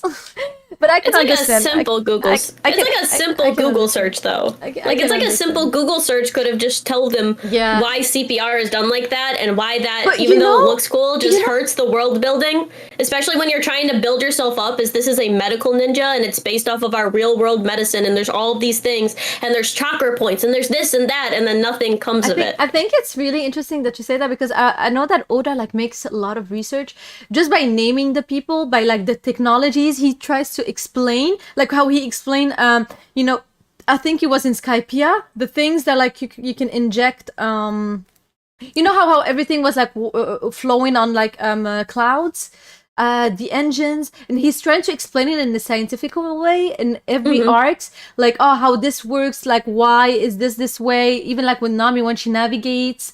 I think that like he really tries, like he doesn't like, he's not like, oh, it's like this because the word, like, you know, because the word is like this. Like, no, he really tries to explain it, and I really like that, even with Vegapunk right now. But yeah, and I would say that, I would just say that there's so much stuff in One Piece, without giving any spoilers, that is just so bad. It's just better developed. What's all next? right, we got only a couple ones left, but I want to change the one of them. Because when I say best story and plot, I feel like we've gone over which one we think is better. So I want to do which one has the worst arc. I'm gonna be honest with you. Okay, so are we taking out fillers? So yeah, let's take out fillers. Okay, let's take out fillers. Which anime had like the worst arc? Like in well, between both of them. In my opinion, there was not. Oh, it's good. Okay, so you can. Okay, so there was not one arc that I disliked in Naruto. There was only filler episode that I disliked, and even in OG Naruto, I didn't even dislike the fillers. I actually enjoyed OG Naruto. I put it above Naruto Shippuden. Hot take or not, personally, I enjoyed it more. Maybe it's the nostalgia. I don't know what it is. I just really preferred OG Naruto more. But there was not one arc in Naruto or Naruto Shippuden that I hated. Honestly, the only part that I didn't like was the end war, because of like the whole like everybody having a dream. But again, I don't know if you can count that as a filler. But in One Piece, unfortunately, there's some arcs that I didn't like as much. Like Syrup Village, I hated that arc. Thriller Bark, it took me 2 watch to be able to enjoy it. So I have an easy. I mean, also it's 1,000 episode plus, so it's easier to find things you don't like. But I just feel like Naruto never really messed with the story in their arcs, in my opinion. Yeah, I would say that Naruto's story is very consistent, which is why I think that One Piece definitely has greater peaks and greater lows. But that's only because like the Naruto story has very few like actual peaks. Like there is no burn down that flag. There is no I want to live scene in Naruto, unfortunately. Like it will never get to Eni's lobby. Like it will never hit that moment where I quite literally was crying. It'll never get the thank you for loving me moment where Ace died. It'll never hit that. And it doesn't. And Naruto does not hit those peaks. It has peaks, but it like I like people could try to compare some of these emotional moments, but just because the fights are really good doesn't mean that the emotional moments hit. The only moment in Naruto that genuinely peaked like emotionally where I would put it on the same level as Eni's lobby and Ace's death is the Kakashi and Obito fight, which in my opinion is not even Itachi and Sasuke. No, it was don't even get me started on the reincarnation jutsu. One of the laziest way I hated the reincarnation when they actually fought. They fought like 2 times. Which it was honestly completely ruined by the fact that Itachi comes back. I'm gonna be honest, I actually genuinely hated the fact that reincarnation jutsu exists, especially like, and let's not lie, guys. The fact that Asuma came back, ridiculous. One of the worst things. There was no reason to bring him back. I'm sorry, but Asuma, I cried. I didn't care. I'm gonna be completely honest. They did not give enough screen time for me to care about this man, bro. I thought he was a cool character, but like there was nothing. The coolest moment was like Shikamaru when he eventually beat Hidan, and he said like, "I'm your new god." Like that moment was pretty cool. But I don't think that those peaks are better than One Piece. But if we're talking about like worst arcs, like One Piece got it. Foxy arc genuinely made me want to destroy the manga. I almost quit One Piece reading it. It was trash. Okay, I want to say, when Jiraiya died, I cried. When also like Asuma, you know Asuma. It's not even Asuma's death. It's how Shikamaru took it, and his wife. I mean, I don't know if they're married or anything. Like his whatever. Like Amari? she had. What are you talking about? Oh no, Asuma's wife. Yeah, exactly. Wife. I was wife. When she was like pregnant and like she fell to the ground, like all of these moments, I feel like sad. What I feel like even Naruto's backstory, everything, like I feel like no, Naruto actually it hits me like it hits me in the feelings. It did hit me in the feeling. Like I'm gonna be honest with you, like in One Piece, okay, there was Arlong Park, Enies Lobby, Dressrosa, and Sanji. Yeah, there was these moments, but again, it's a 1,000 plus series, so of course there's gonna be more moments. But like, no, I'm not. I never said that there was gonna be more moments, though. I said that those highs are better than Naruto's highs. I disagree. I think that like there's like amazing highs. There's only one moment in Naruto that made me cry. There was only a single moment, and I am a bitch who cries, and it was Jiraiya's death. That was the only death in Naruto because it was one of the most shocking and one of the best done. But even then, like, I would not put it on the same level as I Want to Live. I was bawling my eyes out with I Want to Live. When Ace died, I was inconsolable.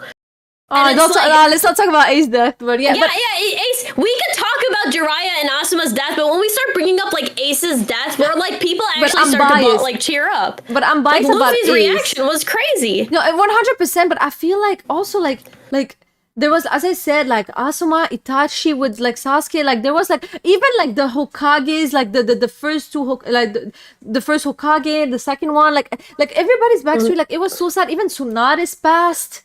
Tsunade's past is so annoying, bro. Oh my god, bro. The fact that a medical ninja couldn't do her only job and then they nerfed her and then she never did like anything except one surgery on Lee. This is what I'm saying. Like Neji's death, bro. One of the worst. Like they had to like retcon that stuff, and it's like, oh well, Neji was so good, and they like start to miss him. Then it's like in the Great Ninja where they're like, well, he's dead, bro.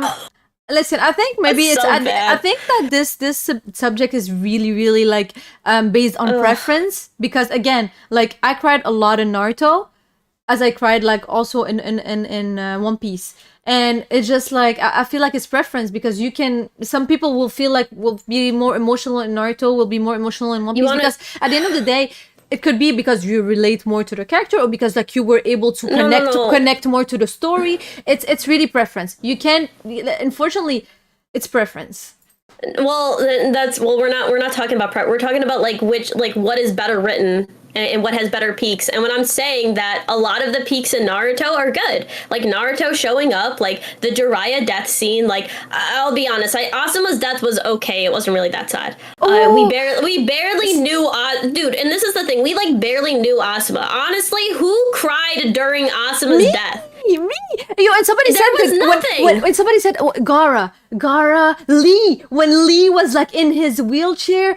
Oh my God, there's so many high moments in Naruto. Like I just, it's crazy because it's been such. It's just me. Oh my God, I cried for Lee. I cried for Gara. I cried for so many people. For Lee. I didn't care. The Lee versus Gara moment is iconic for sure, but that didn't make me like burst out crying. Like it's not like I like Lee versus Gara was hype, and it's like there are a lot of hype moments in Naruto. I'm not saying there isn't, but I'm saying peaks. Like actual peaks in the story, peaks of emotionality. Naruto has never hit the same peaks as One Piece. There will never be an I Want to Live in Naruto. Like even in Boruto, they will never get to that emotional baggage where it's like you're watching a series and it gets to that point. You won't. And even though I like Naruto and I like those things, like it's just there was never that build up for me. Like the only thing that comes close in my opinion is Jiraiya's death and the Kakashi versus Obito. Like, but that had the entire backstory build up, and that fight was beautiful. And it's like sometimes I tear up a little bit, but it's like full out bawling. I've never done that. Yeah. I mean, again, as I said, like, but it's like. But hold up, because you also said like, oh, it's preference, but it's like there are a lot of things that are just very underdeveloped, and things are done for shock value in Naruto, and I feel like a lot of people, especially in the comments, aren't really bringing that up. That a lot of things in Naruto are done for shock value. There is no reason for Neji to actually die. Neji's death. We all agree as a community. Shock value. Why bring back Asuma? Like, and the thing is like a lot of stuff that may have hit me in OG Naruto was completely ruined by Shippuden bringing these characters back. Why was Asuma brought back to give us another thing? It ruins his original thing. No, it literally ruins his original thing. Wait. One Piece with the fake out death. It's worse. I'm sorry. Yeah, there was no fake out death for Ace. No, not Ace. I mean, like, there was so many... This is what I'm saying. But there was no fake out death for important characters. But what do you mean? I feel like the fake out deaths of other characters are also important. Yeah, but that's not a high of One Piece. Hime, we're talking about peaks in One Piece. We're talking about peaks in One Piece versus peaks in Naruto. But it could have been a peak if they actually died. This is what I mean. Hell's death is gonna be a peak, Hime. Bro, I'm talking, for example, Kinemon. Like, if he would have died, that would have been a peak moment. What is his name? But it wouldn't have been a peak. No, that's not. No. That's Kinemon's death wouldn't have been like the peak of One Piece. Like, not I'm talking peak, about things one of like no. Like moments. On the same level of like Ace's death. Like this is what we're talking about. This is the bar that we have. So like.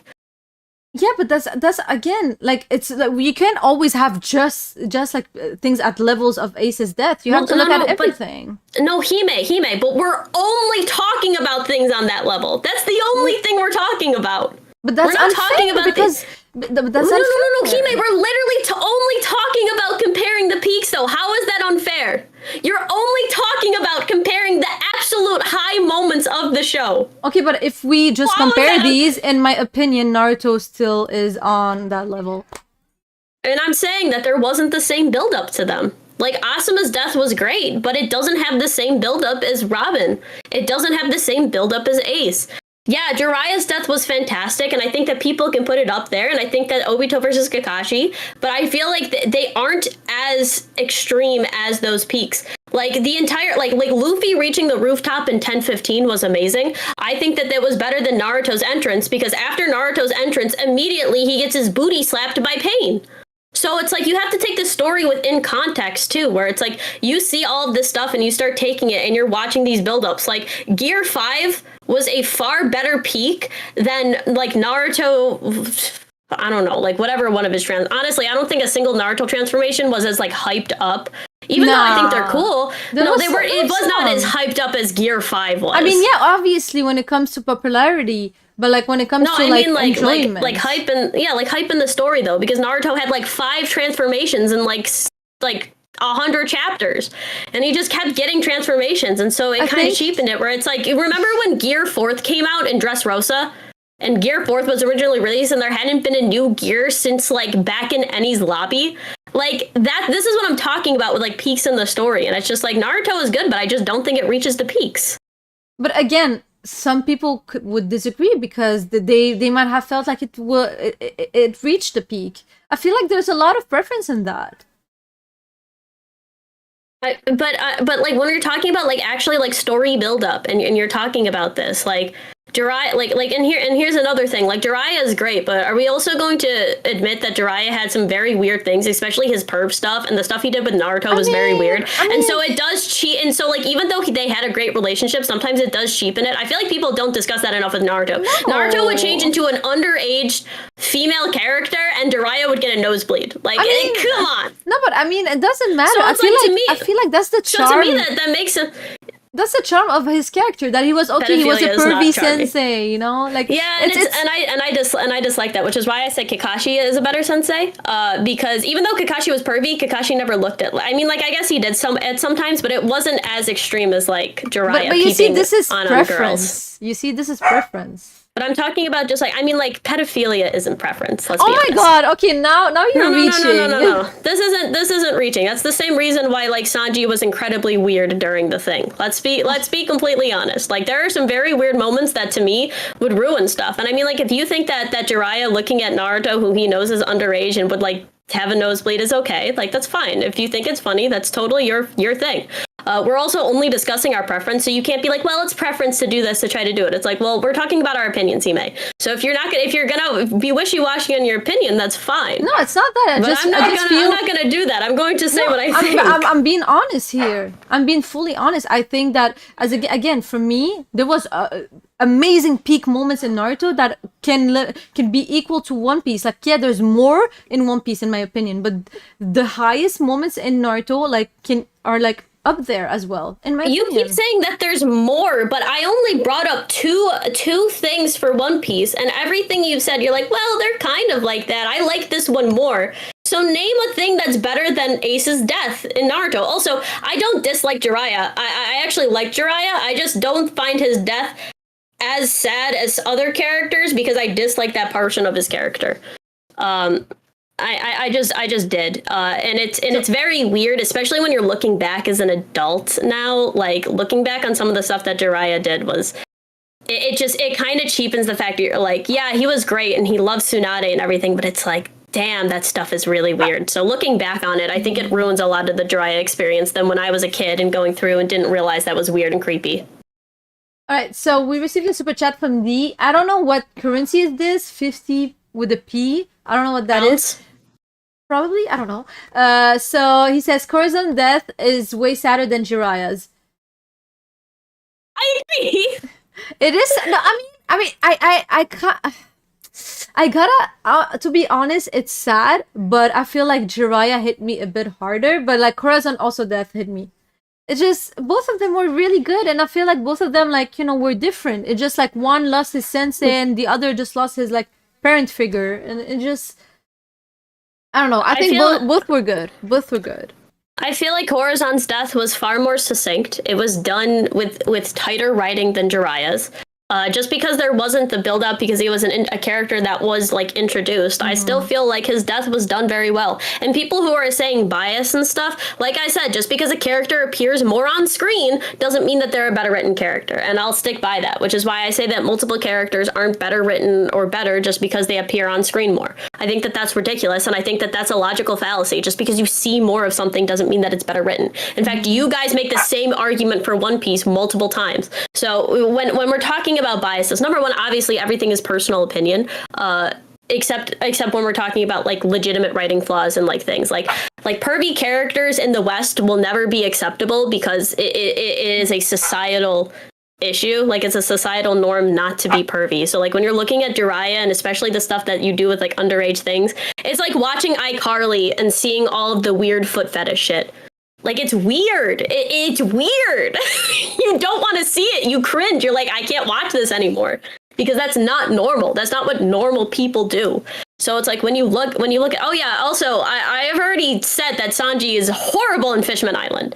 I've said multiple things about Sanji's character and how Oda genuinely ruined his character and had to give him a full arc to fix it. Sanji also in the film, or in Strong World, or whatever the movie was, where Nami got de-aged, and he made that really creepy thing. Crazy disgusting. Absolutely crazy disgusting. That stuff is vile. Like, it's not funny.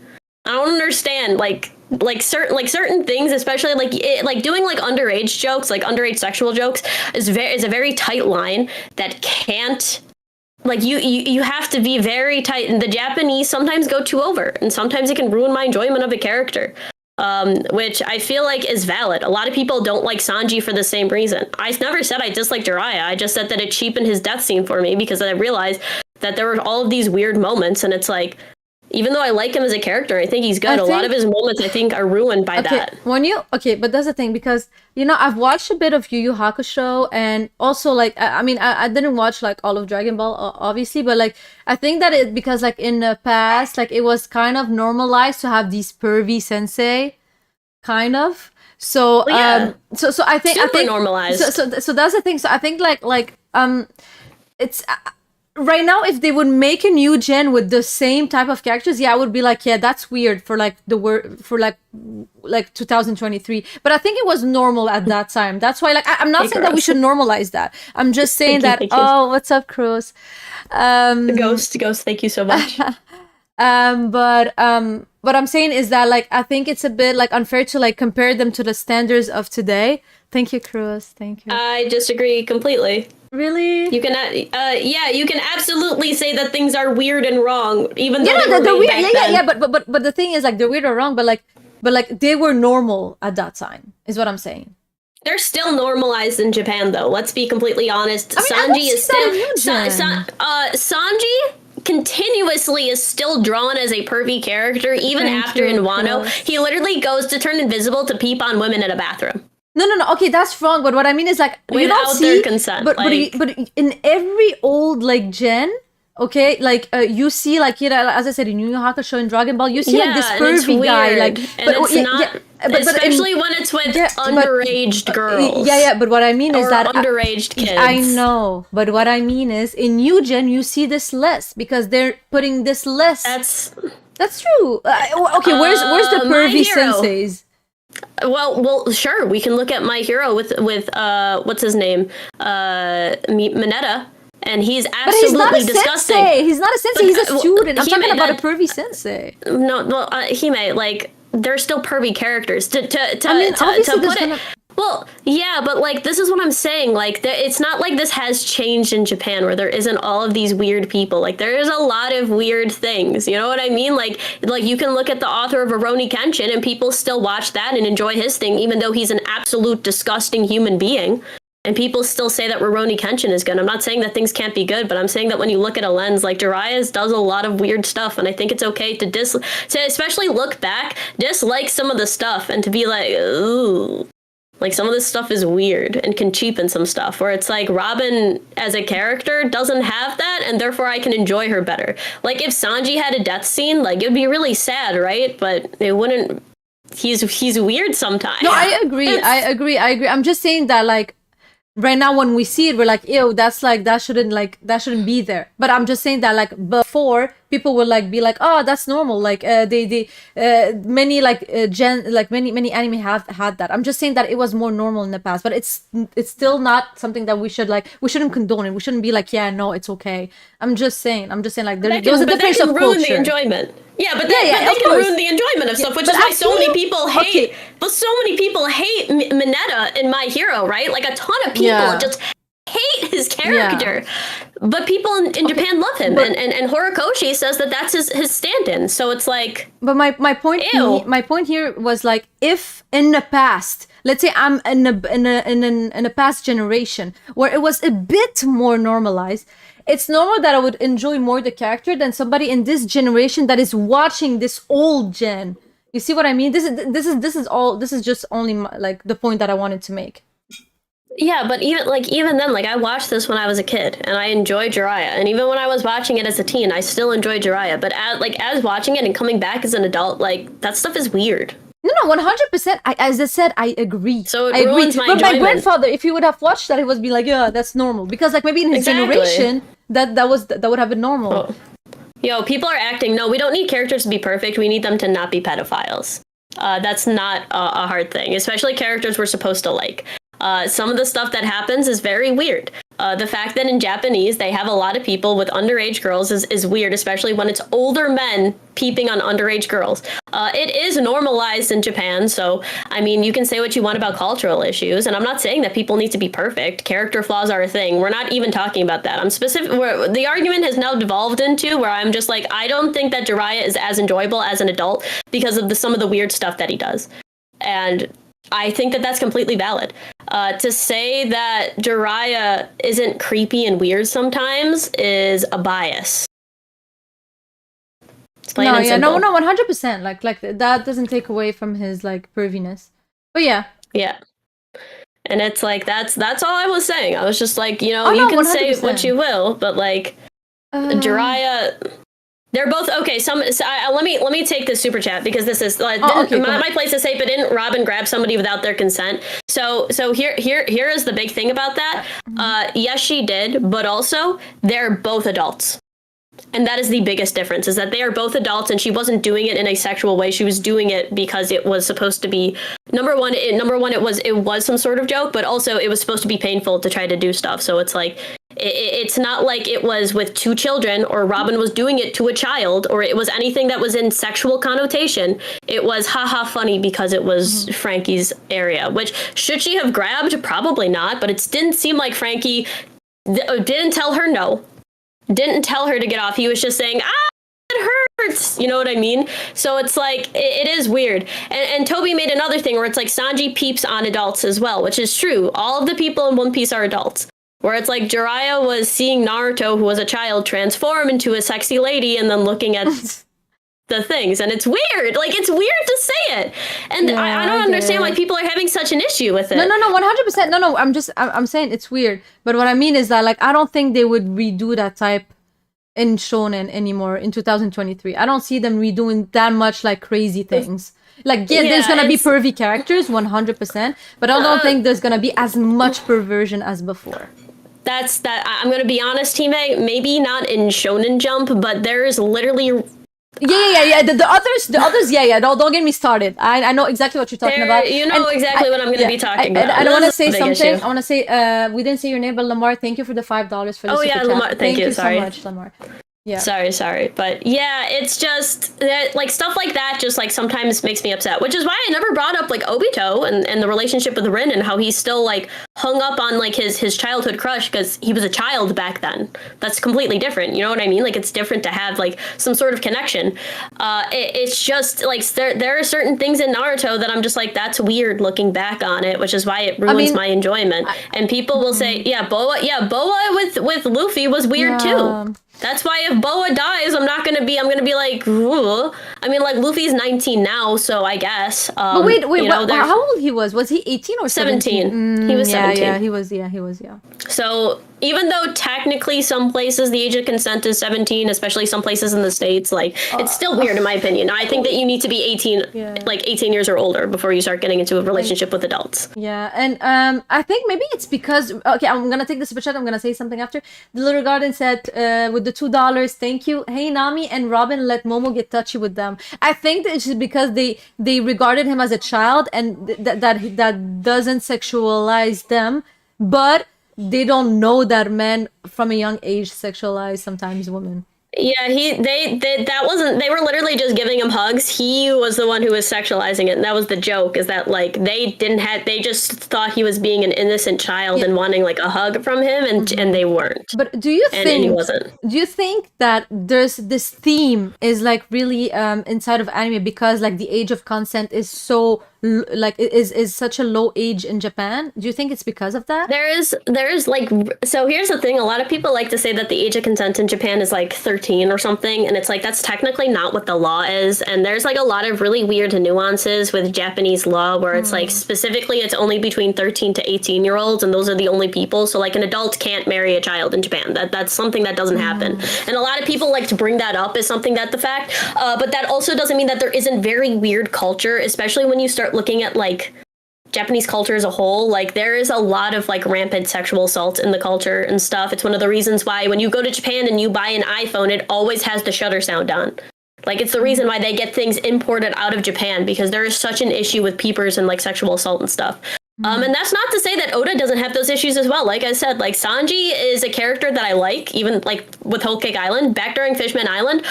Very weird, and I did not like him, and I actually started to actually hate his character. Do you? So remember? it's like, do you remember Film Red? Film. No, wait, it wasn't Film Red, was it? You're meaning Film Strong World, is Strong what you're World. trying to say. Wait, no, not Strong World. It wasn't no. Z? What's it was the one with Shiki, where Nami became a child. Yeah, and he made the really weird comment. That was kind of crazy. Not gonna lie. Oh no, wait, it wasn't with Shiki. Well, it was Film Z. You were right. Z, you were right. yeah, it was Film Z. Yeah, that was crazy. He was like, I'm gonna watch her grow, and I was like, what? Like, and that's why it's like sometimes, like, even though I like Sanji, it's like I love Sanji regardless, but yeah, it's like, why, bro? And I'm so happy so nasty. I'm so happy that in the live action they toned down the simping. Oh my god, I loved it so much. It was like so much better. Like it was more breathable. But yeah. Yeah, and I feel like when we start looking back in that lens, so it's like my big thing is that I just like the peaks better in One Piece, and I'm completely entitled to my opinion, and I don't understand why people had an issue with me saying that I think the peaks in One Piece are better, but the low, like I even said, because the original thing which has the worst arc, and I literally said One Piece has the worst arc. Foxy arc almost made me drop One Piece. It was so bad. No, it was awful. One Piece it had some god awful arcs. I ain't gonna lie. I think I agree that Naruto was more consistent. But you see how I said, oh, well, I agree Naruto's more consistent, but I think that One Piece has better peaks, even though it has worse lows. I said it has worse lows, but better peaks, and people got really upset because they didn't want me to, because there were people in there that were like getting really upset because you guys also have bias. I am entitled to my opinion, but also like, let's be honest, I didn't say anything worse about Naruto. I just said that One Piece has better peaks, but also worse lows. Which is crazy, because people got really upset. Oh, yeah. So we have so we have a super chat from the 50. Again, I don't know, bro. Pounds. It's pounds. Okay, pounds. Sorry, 50 pounds. And it's Sarada looks like a hooker, pervy Ikimoto. So so that's the thing. I do believe that it's kind of weird how he dresses her up. I also was a bit uncomfortable, but I don't know if it was. But that's the thing. I don't remember. Was it always the case, even in OG Naruto? Were they always dressed up this way? No, I don't remember. No. So this is actually a thing that I have more of an issue with. Like the time skip, I don't actually see an issue. She's just wearing a romper, and she's showing her shoulders, but. I mean, like, this is just kind of like the style. Like, he's actually toned it down. Like, he has her covered at least now, and she's not wearing a skirt while she's fighting. She's just wearing a romper with showing her shoulders. So I don't see any issue with Sarada's design other than the fact that she's wearing heels now, which is like, I wore heels when I was 15. I'm 22 now. I don't wear heels anymore because they hurt my ankles. But there's something for sure that like. Oda does like he goes crazy with it, where he like put Rebecca. Underage girls like in the most sexy outfit possible. Like Rebecca was 16, y'all. Like that was crazy. Like I was like, how old is this woman? Like at least Vivi was covered, but Rebecca, like even I mean, sure, she was a mermaid, it's whatever. But Rebecca, like he went ham. He literally went ham with her, bro. Like Pudding was also 16. Yeah, but Pudding wasn't put in sexy outfit. Oh, I'm just talking about the outfits here. She was set up with Sanji, you know. I mean, obviously it's wrong, 100%.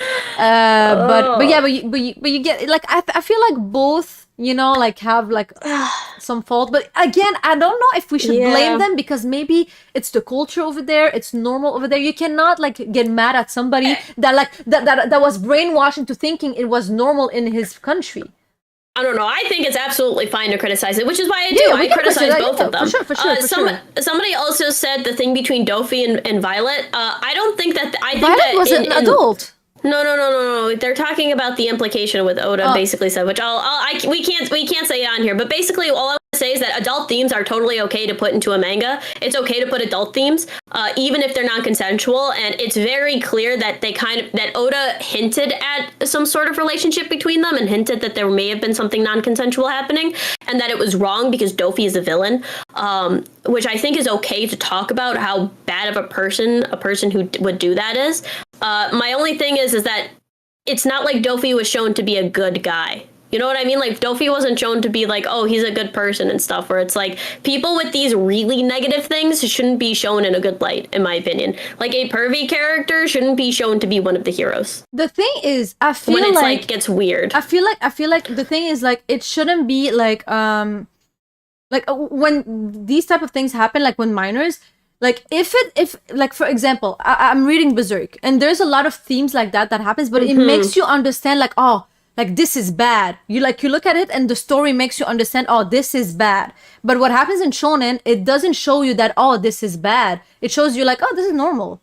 And I think that's the biggest difference, is that, like, if you want to show something like pedophilia or anything, if you want to show that, you need to show it in a way where, like, you make us understand this is bad and not like, oh, this is normal. Yeah, I think that's the biggest difference. So let's just finish up this question. One Piece has the worst arcs. I absolutely hated Foxy arc. Naruto is more consistent with its arcs, but I think that One Piece has better peaks. That's all I said, and that I don't like Jiraiya's character as much anymore looking back because of the weird scenes that he did. That was all I said. But it doesn't mean I hate Jiraiya. I think Jiraiya is still a good character. Anything else to add, Hime? No, that was perfect for this question. Oh my god, that question went way off the rails. No, but it was good discussion. Honestly, it's things again that I never spoke about because I watched Naruto when I was younger, and even One Piece, a lot of it was when I was younger. So, like, you know, sometimes the nostalgia and stuff, like, you don't remember all of the things, and when you talk about it, you remember these things, and you're like, oh, this was kind of weird looking back at it. Yeah, I think especially a lot of Naruto fans specifically, like, will hate on Sanji's character for that, but when you bring it up with some of their characters, like when you bring it up with Jiraiya, everybody's like, oh, well, Jiraiya was so cool, and it's like, he is, and he's a very good character, but it's like, there's issues. And to say that there isn't issues is very weird, and I think people, like, try to defend it instead of being like, it's weird, but unfortunately it's a part of Japanese culture, like how you're saying, where you're like, it's weird, but it's a part of Japanese culture, so we're gonna have to deal with it, which I understand, but it's still weird. No, 100%. Yo, Ragnar said Hisoka is the most loved clown in anime. I'm gonna be honest with you, Hisoka is sus as well. It's not just Naruto and One Piece, y'all. Like, this is the theme that is, like, in almost everywhere, unfortunately. Yeah, it's just, it's so annoying, and it's like, I personally hate the pervy character trope. I actually think Hisoka is fun, but only because he's a villain, and so it's like, you're supposed to kind of hate him, and it's like, this is why it's like, if you're gonna have somebody like that, put them in a villain position, because, like, you can give them really weird character traits where it's like, it helps you not to really relate to the villain too much and to like them, because you're like, look how gross and nasty he is. Which is like, it's fine to like villains. Like, a lot of people like Dofi, even though what happened between Viola, which is fine, but it's like, it's because of his writing and how well written he is, and it's not like because of those traits. But it's like obviously people like Jiraiya, obviously not because of those traits. They like him despite what he did. But it's like, it can also hinder people's like of him too. And I feel like people don't understand that, where it's like, I can like Jiraiya, but I can say this made me like him less, where people are like, well, I like him and I look past it. But that's the thing. Like, I think that you can like a character that is a bad, like that is a villain. Even though you don't need to relate to a character to like him. So, like, I can like, a lot of people can like, let's say Blackbeard, but are you like somebody who's like just killing people and like who's just like, no, exactly. Like, it's same thing with like Berserk fans who like Griffith. There's people who like Griffith because of like, he's a well-written character, but like what he did was crazy, you know? So there's a difference between relating to a character and liking, like, how well written the character is. Absolutely, there's a difference, and that's actually a fantastic point to bring up. There is a huge difference between understanding character writing and liking a character because of that, and relating to a character. Yeah. Oh, we already got the people in the fucking comments, bro. But yeah, I guess there's a couple questions, but I feel like we should fit them all together. Yeah, go ahead. Because we'll do. I feel like best villains. I think it's pretty equal, in my opinion. Honestly, you're kind of right because looking back at it, other than Dofi and like a bit Kaido, I guess, like there's not like I didn't enjoy like One Piece's villains like way more than Naruto. So I think it's pretty Yeah. equal. You're right. When it comes I to just that, think you're that right. I think that Obito and Madara had really bad endings for how good of villains that they were, Yeah, and I was really unfortunately. upset with the way that they were ended. But I also think that One Piece has some very underrated villains that are Of just course. ugly. I think Orochi is an extremely underrated villain, even though he's hideous. Mm-hmm. I think that a couple earlier villains, like I really like Don Creed. I think that they're great. And so when I'm doing it, like, are there villains in One Piece on the scale of Naruto? Absolutely. But are Naruto villains great? Yeah. So I put them as equal. Yeah, I agree with that take. Honestly, like again, when it comes to like Naruto villains, I loved like the villains up until the Talk no Jutsu moment. But otherwise, if you take away the Talk no Jutsu, like they're amazing villain. Pain, oh my god! Up until now, I still love Pain, even though like he was Talk no Jutsu out of like his villain arc. But yeah, no, both had Yeah. amazing villains. Yeah, and it's like I would say that like Kaido like is a fantastic villain. I would put Kaido on the same level as Pain, in my opinion. I think that Kaido is just fantastic and raw. Like what he did on the rooftop was insane. And I think that the Wano animation has really just held it up. So I would say, especially like the Naruto versus Pain fight, it's held up as like one of the best fights in the series. I would say Gear 5 Luffy versus Kaido is just as hype. And I like it just as much. And But I I think feel, that the themes are also there too, especially like how much they're doing like the wishes of Wano and like last week's episode. I think that they're pretty equal. yeah, but I feel like honestly, personally, I still feel like in One Piece, Luffy is the best, the best like villain written character. Honestly, like I think that he surpasses Kaido when it comes to like the evilness personally and the backstory. I mean, we still didn't watch the backstory of Kaido on anime, so that might change. I don't know if like it Yeah. would hit us more in the fields or something. But like Dofi, he's just like from A to Z. He was like I don't see any like loophole. Like his character is amazing.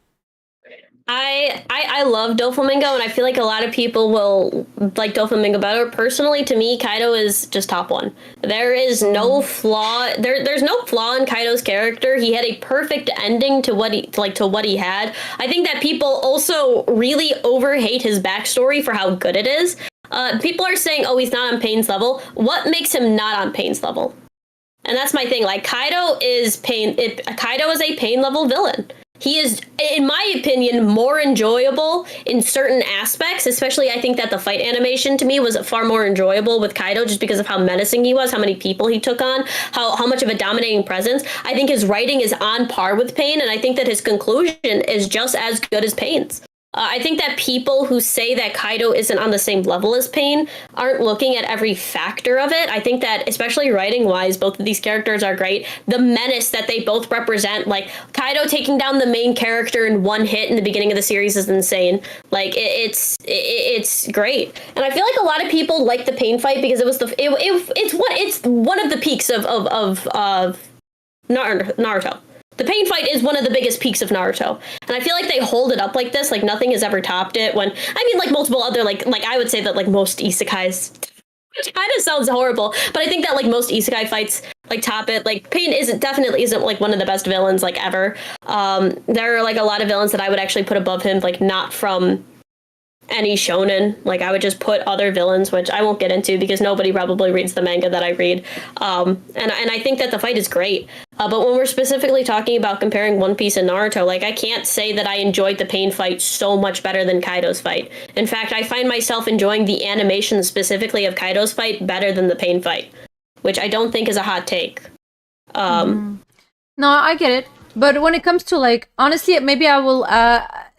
Maybe this is like bias or preference, but I just preferred like how like Dolphy was introduced, his backstory, him being a celestial dragon, being like kicked out because like his family just left, and like him taking over the country that was his that was like his first, and also like what he did with the king when he was like, you know, he made everybody a puppet and like he made them kill everybody and like everybody thought that he was the savior. Like I just feel like this whole story and like what he's doing and what it's really good. it's really like it's so deep, it's so crazy. And even now I'm pretty sure that like his character didn't end, because if Oda doesn't bring him back, yeah, he's not the best written villain in the story, because he needs his conclusion.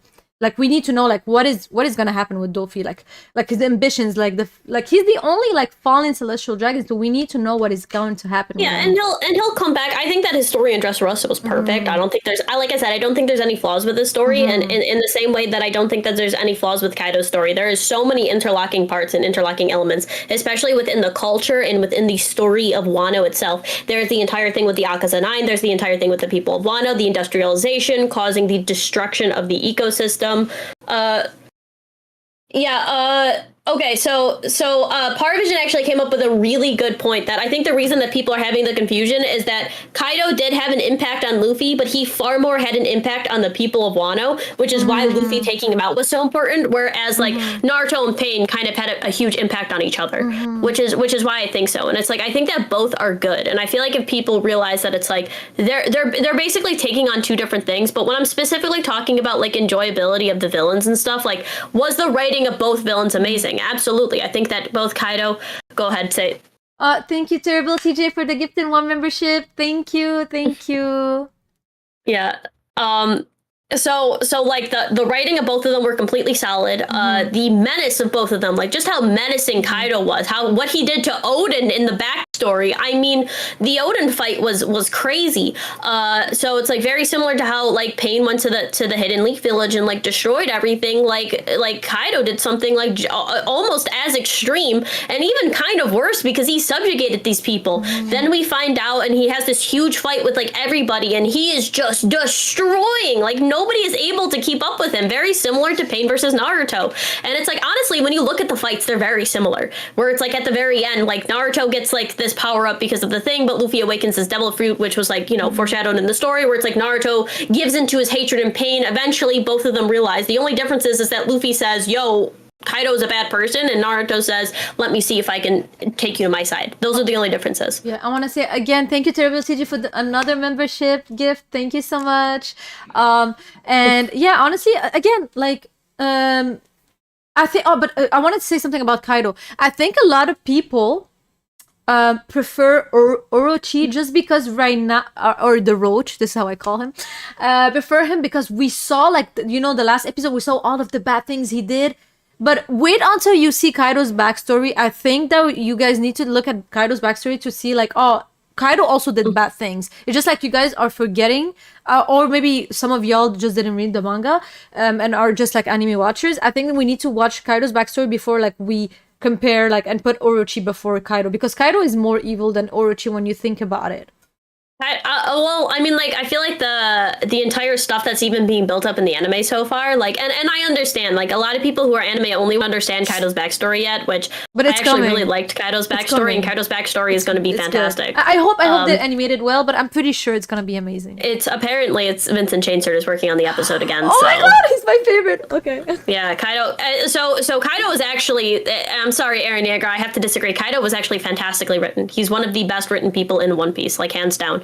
And I feel like people, he's a brute type character. Like, he isn't the smart, conniving, evil character that's going to do it, which is why I feel like people have a disconnect sometimes, where it's like, it's okay to dislike a character archetype or you like a character archetype better, but that doesn't mean that the writing is bad. And I feel like people have an issue with Kaido specifically because he is a brute character. He's a berserker. He's going to use his fists and use his dominance to do it, but the way that he does it is written so eloquently and so well. The way that his entire ideology fits around his worldview, the way that he is a broken man of broken dreams, like, these are the things that really need to be pushed, and they are. Very similarly to, like, Pain is a character that feels pain. He was hurt, he was broken, and therefore he pushes what he feels out onto the world. And it's very interesting. Like, you see, like, both of these people have all of this trauma and issues and push it out to the world. Like, the Pain fight in Naruto and the Kaido fight in One Piece are very similar. They are so similar, which is why I like them equally. There's not one that I like better than the other. Yeah, but I feel like, again, even when they're gonna show Kaido's backstory, because I know his backstory, I still feel like it will be a preference when it comes to like, oh, is it better? Was Dofi better? Kaido better? When it comes to that, because both of them are amazingly written. So I agree.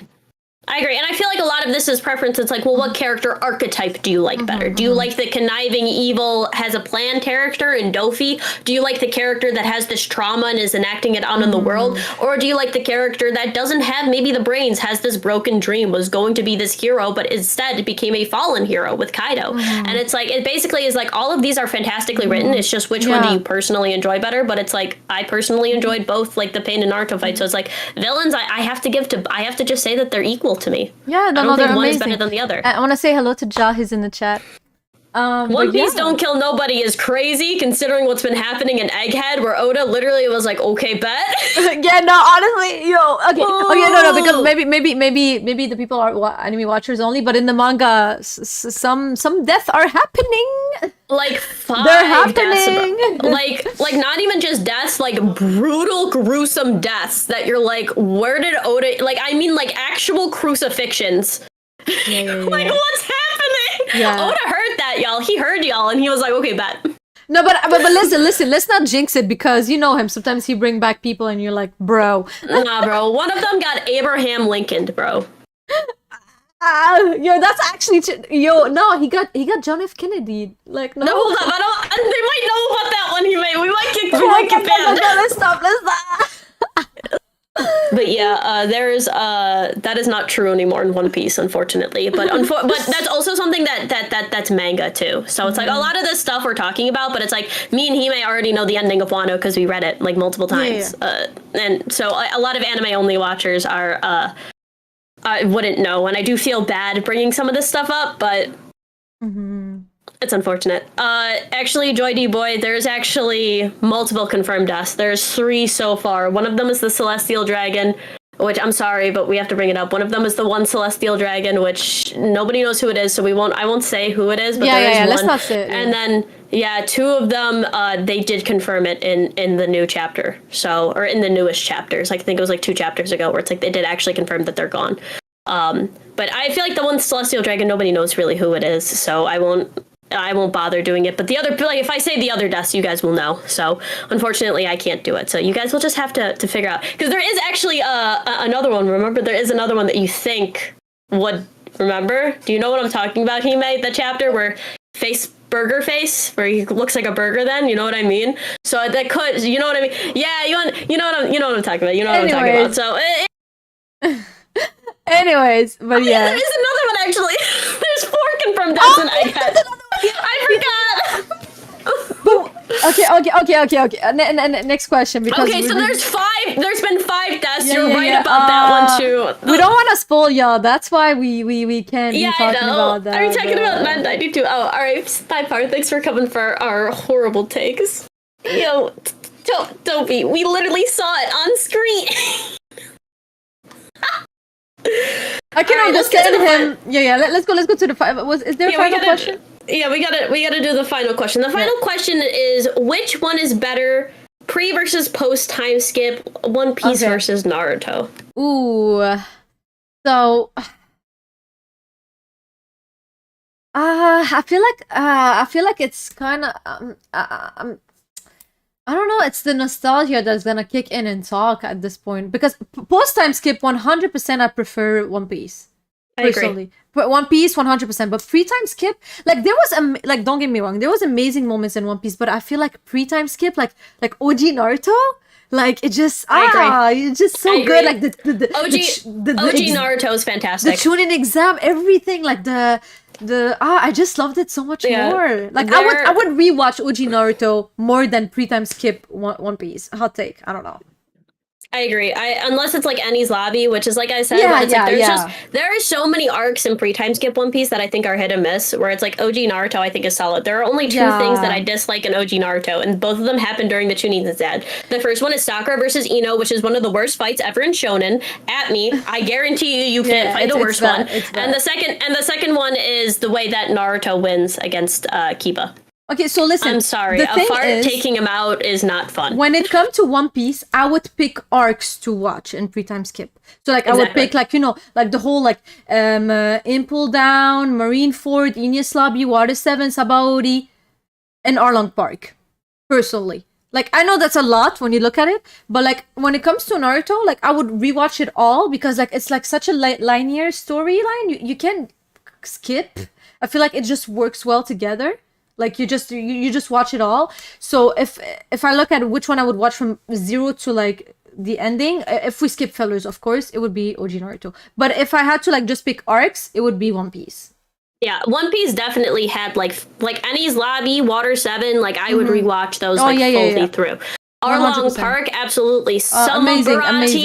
yeah, but like Syrup Village. No, Syrup Village, I would never rewatch it. Like as much as I laughed to Long Island, like I wouldn't rewatch it. Like because like and even Thriller Bark. Like Thriller Bark, I loved it on the second rewatch. I found it super funny, but like I wouldn't like just sit. Only rewatch the comedy moments in Thriller Bark. I'll be completely honest. You see, like because maybe it's because of the pacing. Maybe, but it's just like it drags OG a lot. Naruto sometimes. is just solid. Yeah. Like OG, like I think my big issue with Shippuden, and it's like everybody likes to say like the dragged out scenes in One Piece. Shippuden, I feel like does it so worse by just doing constant flashbacks. The amount of times that I saw oh my God. Obito and Kakashi's flashback. Bro, do you know what irks me? Do you know what irks me? When they're in the middle of a fight, they're about to clash, and then you just see Naruto on the thing, swing set. on the swing, and you're just like, fam, I know the scene so well that I can actually draw it. I can actually animate it for you. Like, you know, like I hated that. But again, each of the series had like One Piece had some bad pacing, and Naruto had too many flashbacks and fillers. So both have like, you know, bad things. Yeah, I mean, like, there's, like, and that's the thing, like, there are good and bad things about both. Of course. But the thing is, we never said we hated anything. The only thing, as I said, is that I liked things better than other things. And I think that a lot of people will say bias, which I guess so. Everybody has personal bias, especially with preferences. But let's be honest, if you get upset about every little issue and criticism I brought up, especially when we're comparing, I feel like that's more of a you issue, because a lot of the stuff, of course, is just me saying in comparison I like certain things better than other things. Like, I don't like pervy gags, so obviously I'm not gonna like pervy characters, but I feel like I was very fair and consistent between both of them. you were because like you also spoke about like the bad things in One Piece, and I want to say something. For example, me, I am not a fan of fan service, and this is the reason why I am not able to enjoy Fairy Tail as much as other people. Because of the overly fan service on character. Like, but everybody has their thing, like that they dislike more than others, and it's totally normal. Yeah, which is like, you know what I mean? Like, I just there are some things, especially looking back at Naruto and going through, that it's just like, man, like there's just a lot of stuff that I dislike. Egghead be getting pretty weird. Nah, Egghead is fire. I don't think there's a single thing I dislike about Egghead Island. Egghead is actually one of the best One Piece arcs, considering. But then there's also things like, I've said multiple times, if Naruto ever ended, like, with OG Naruto, like, if that's where Naruto ended, Naruto would be a 10 out of 10 series. I find very few faults, if any, in the original Naruto run. I think that the only two things that I actually genuinely hated were those two things, because I thought that the fart thing wasn't funny. It's like, this isn't funny.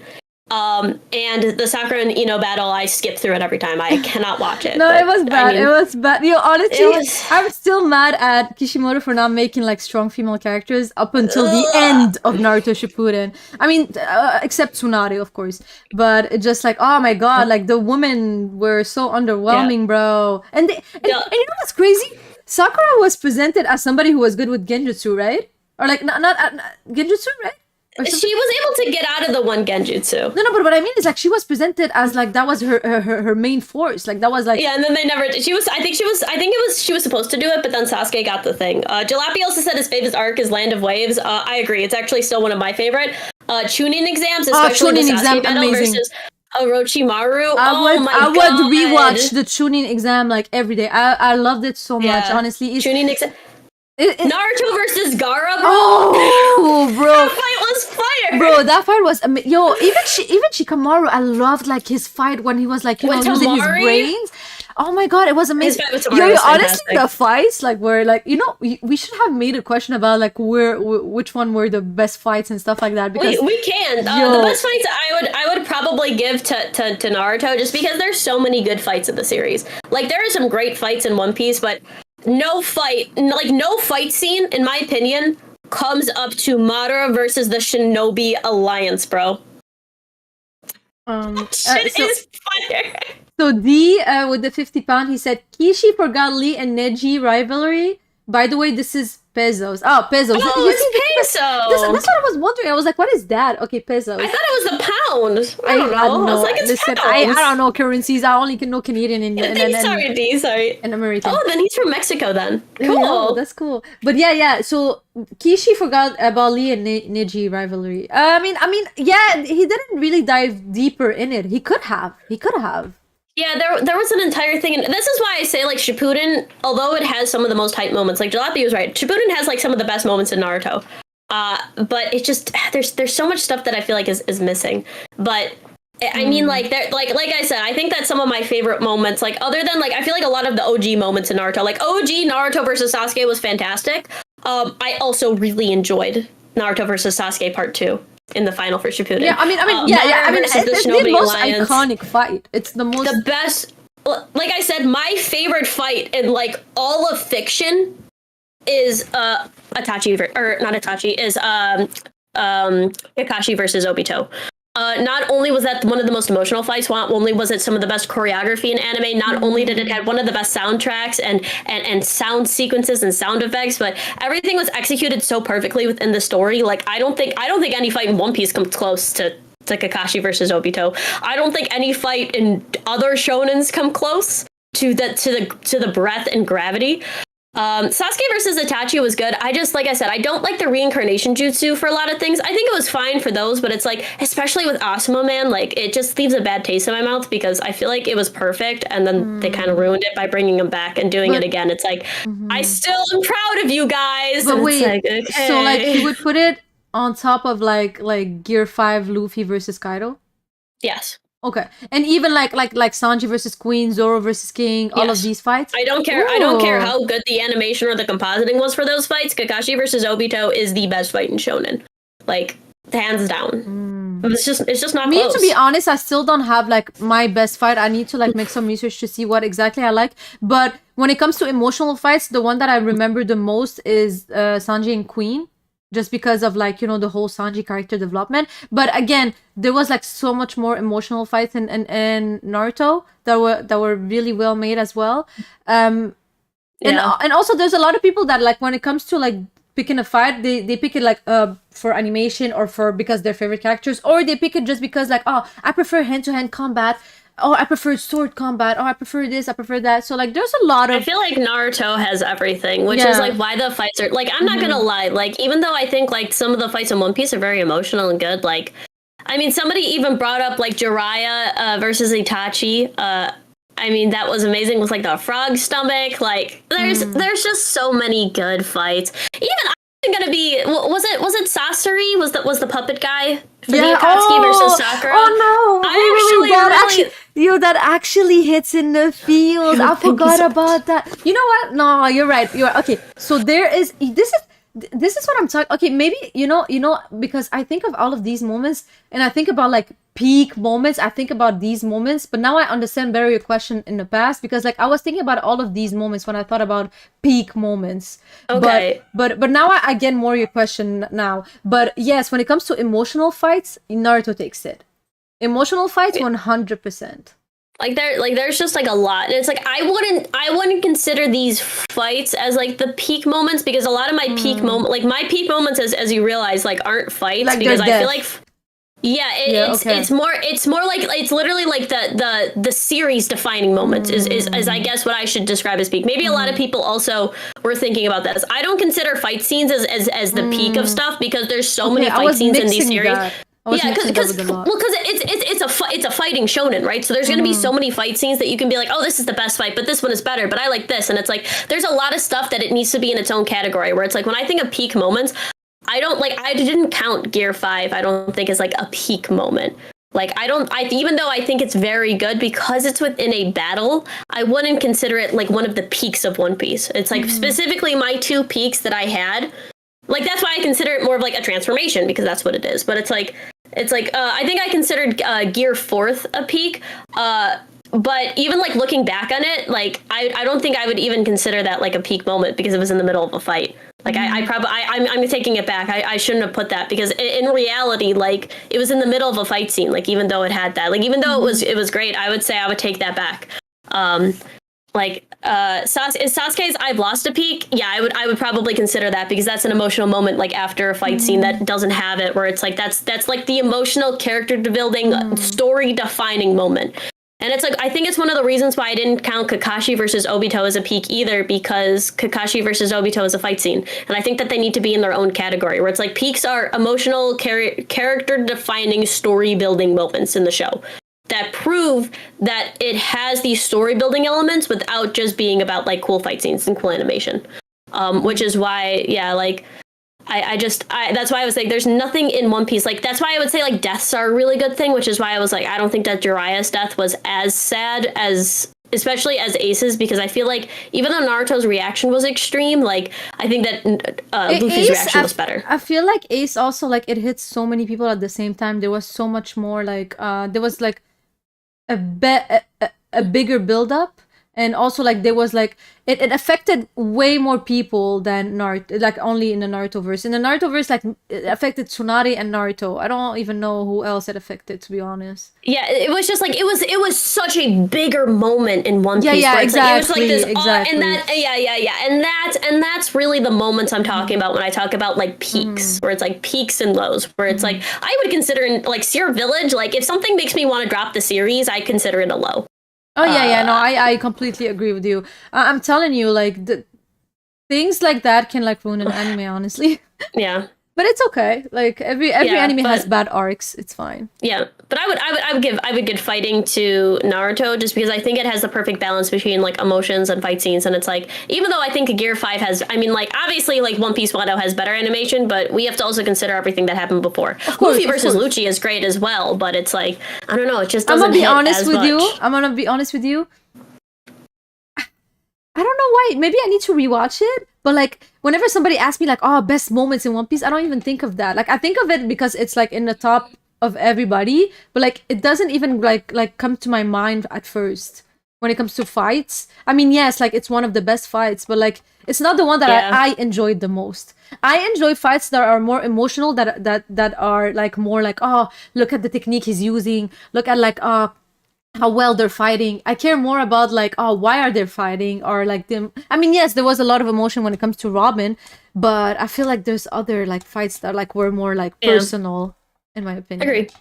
But yeah, that's pretty much all I have to say. Sorry if I ranted too much. Oh, no, it's okay. It's okay. But yeah, I think we touched on a lot of things. But yeah, once again, both animes are amazing. I enjoyed both. There's fault I find in both.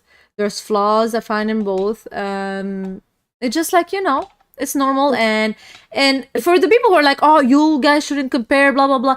If you have been to any, I guess, school or English college, class. you learn how to compare literature. You're saying it right. Yeah, exactly. You got it. You learn how to compare stories, how to compare stuff. Like you actually are not forced, but like are like they make you do it just because like it develop your mind. It makes you like see new perspective, analyze better things. You know, like we're not doing this to hate. We're doing this because like we enjoy it so much that like we want to see all of these things. We want to understand it better. We want to like relate more. We want to like just open our mind. Like she opened my mind on so many new perspectives.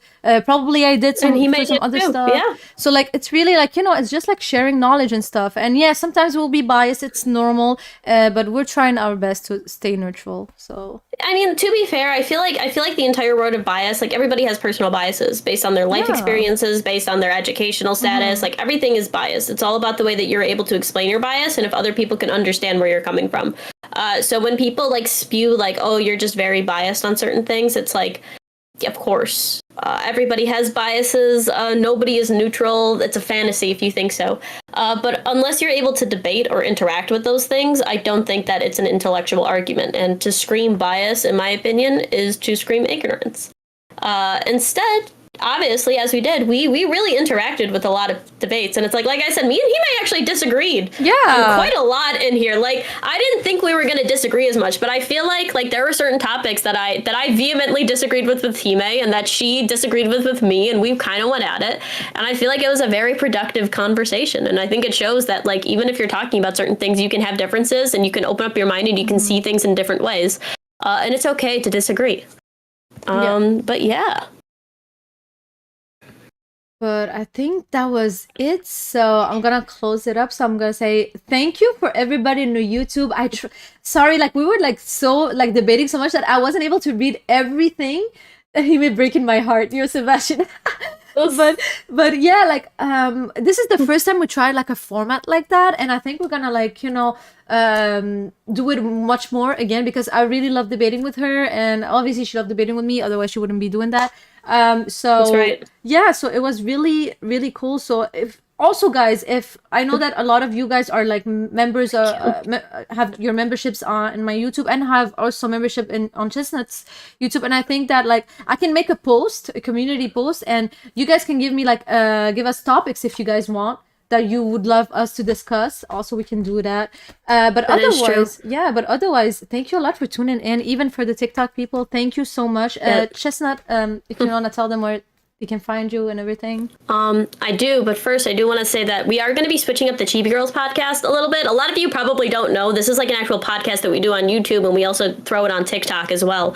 But I think what we're going to do more is we're going to do more like topics, like a news-based podcast. So it's like we have like different segments that we do. Sometimes we'll have it be like this, where we have like a segment at the very end. But I feel like especially having it more segmented, where we have like multiple things that we're talking about, makes it more fun. And I also think that when we talk about more animes, people enjoy it more than if we were just talking about One Piece, because I feel like people can see more perspectives. Yeah. We're both people. We both have that.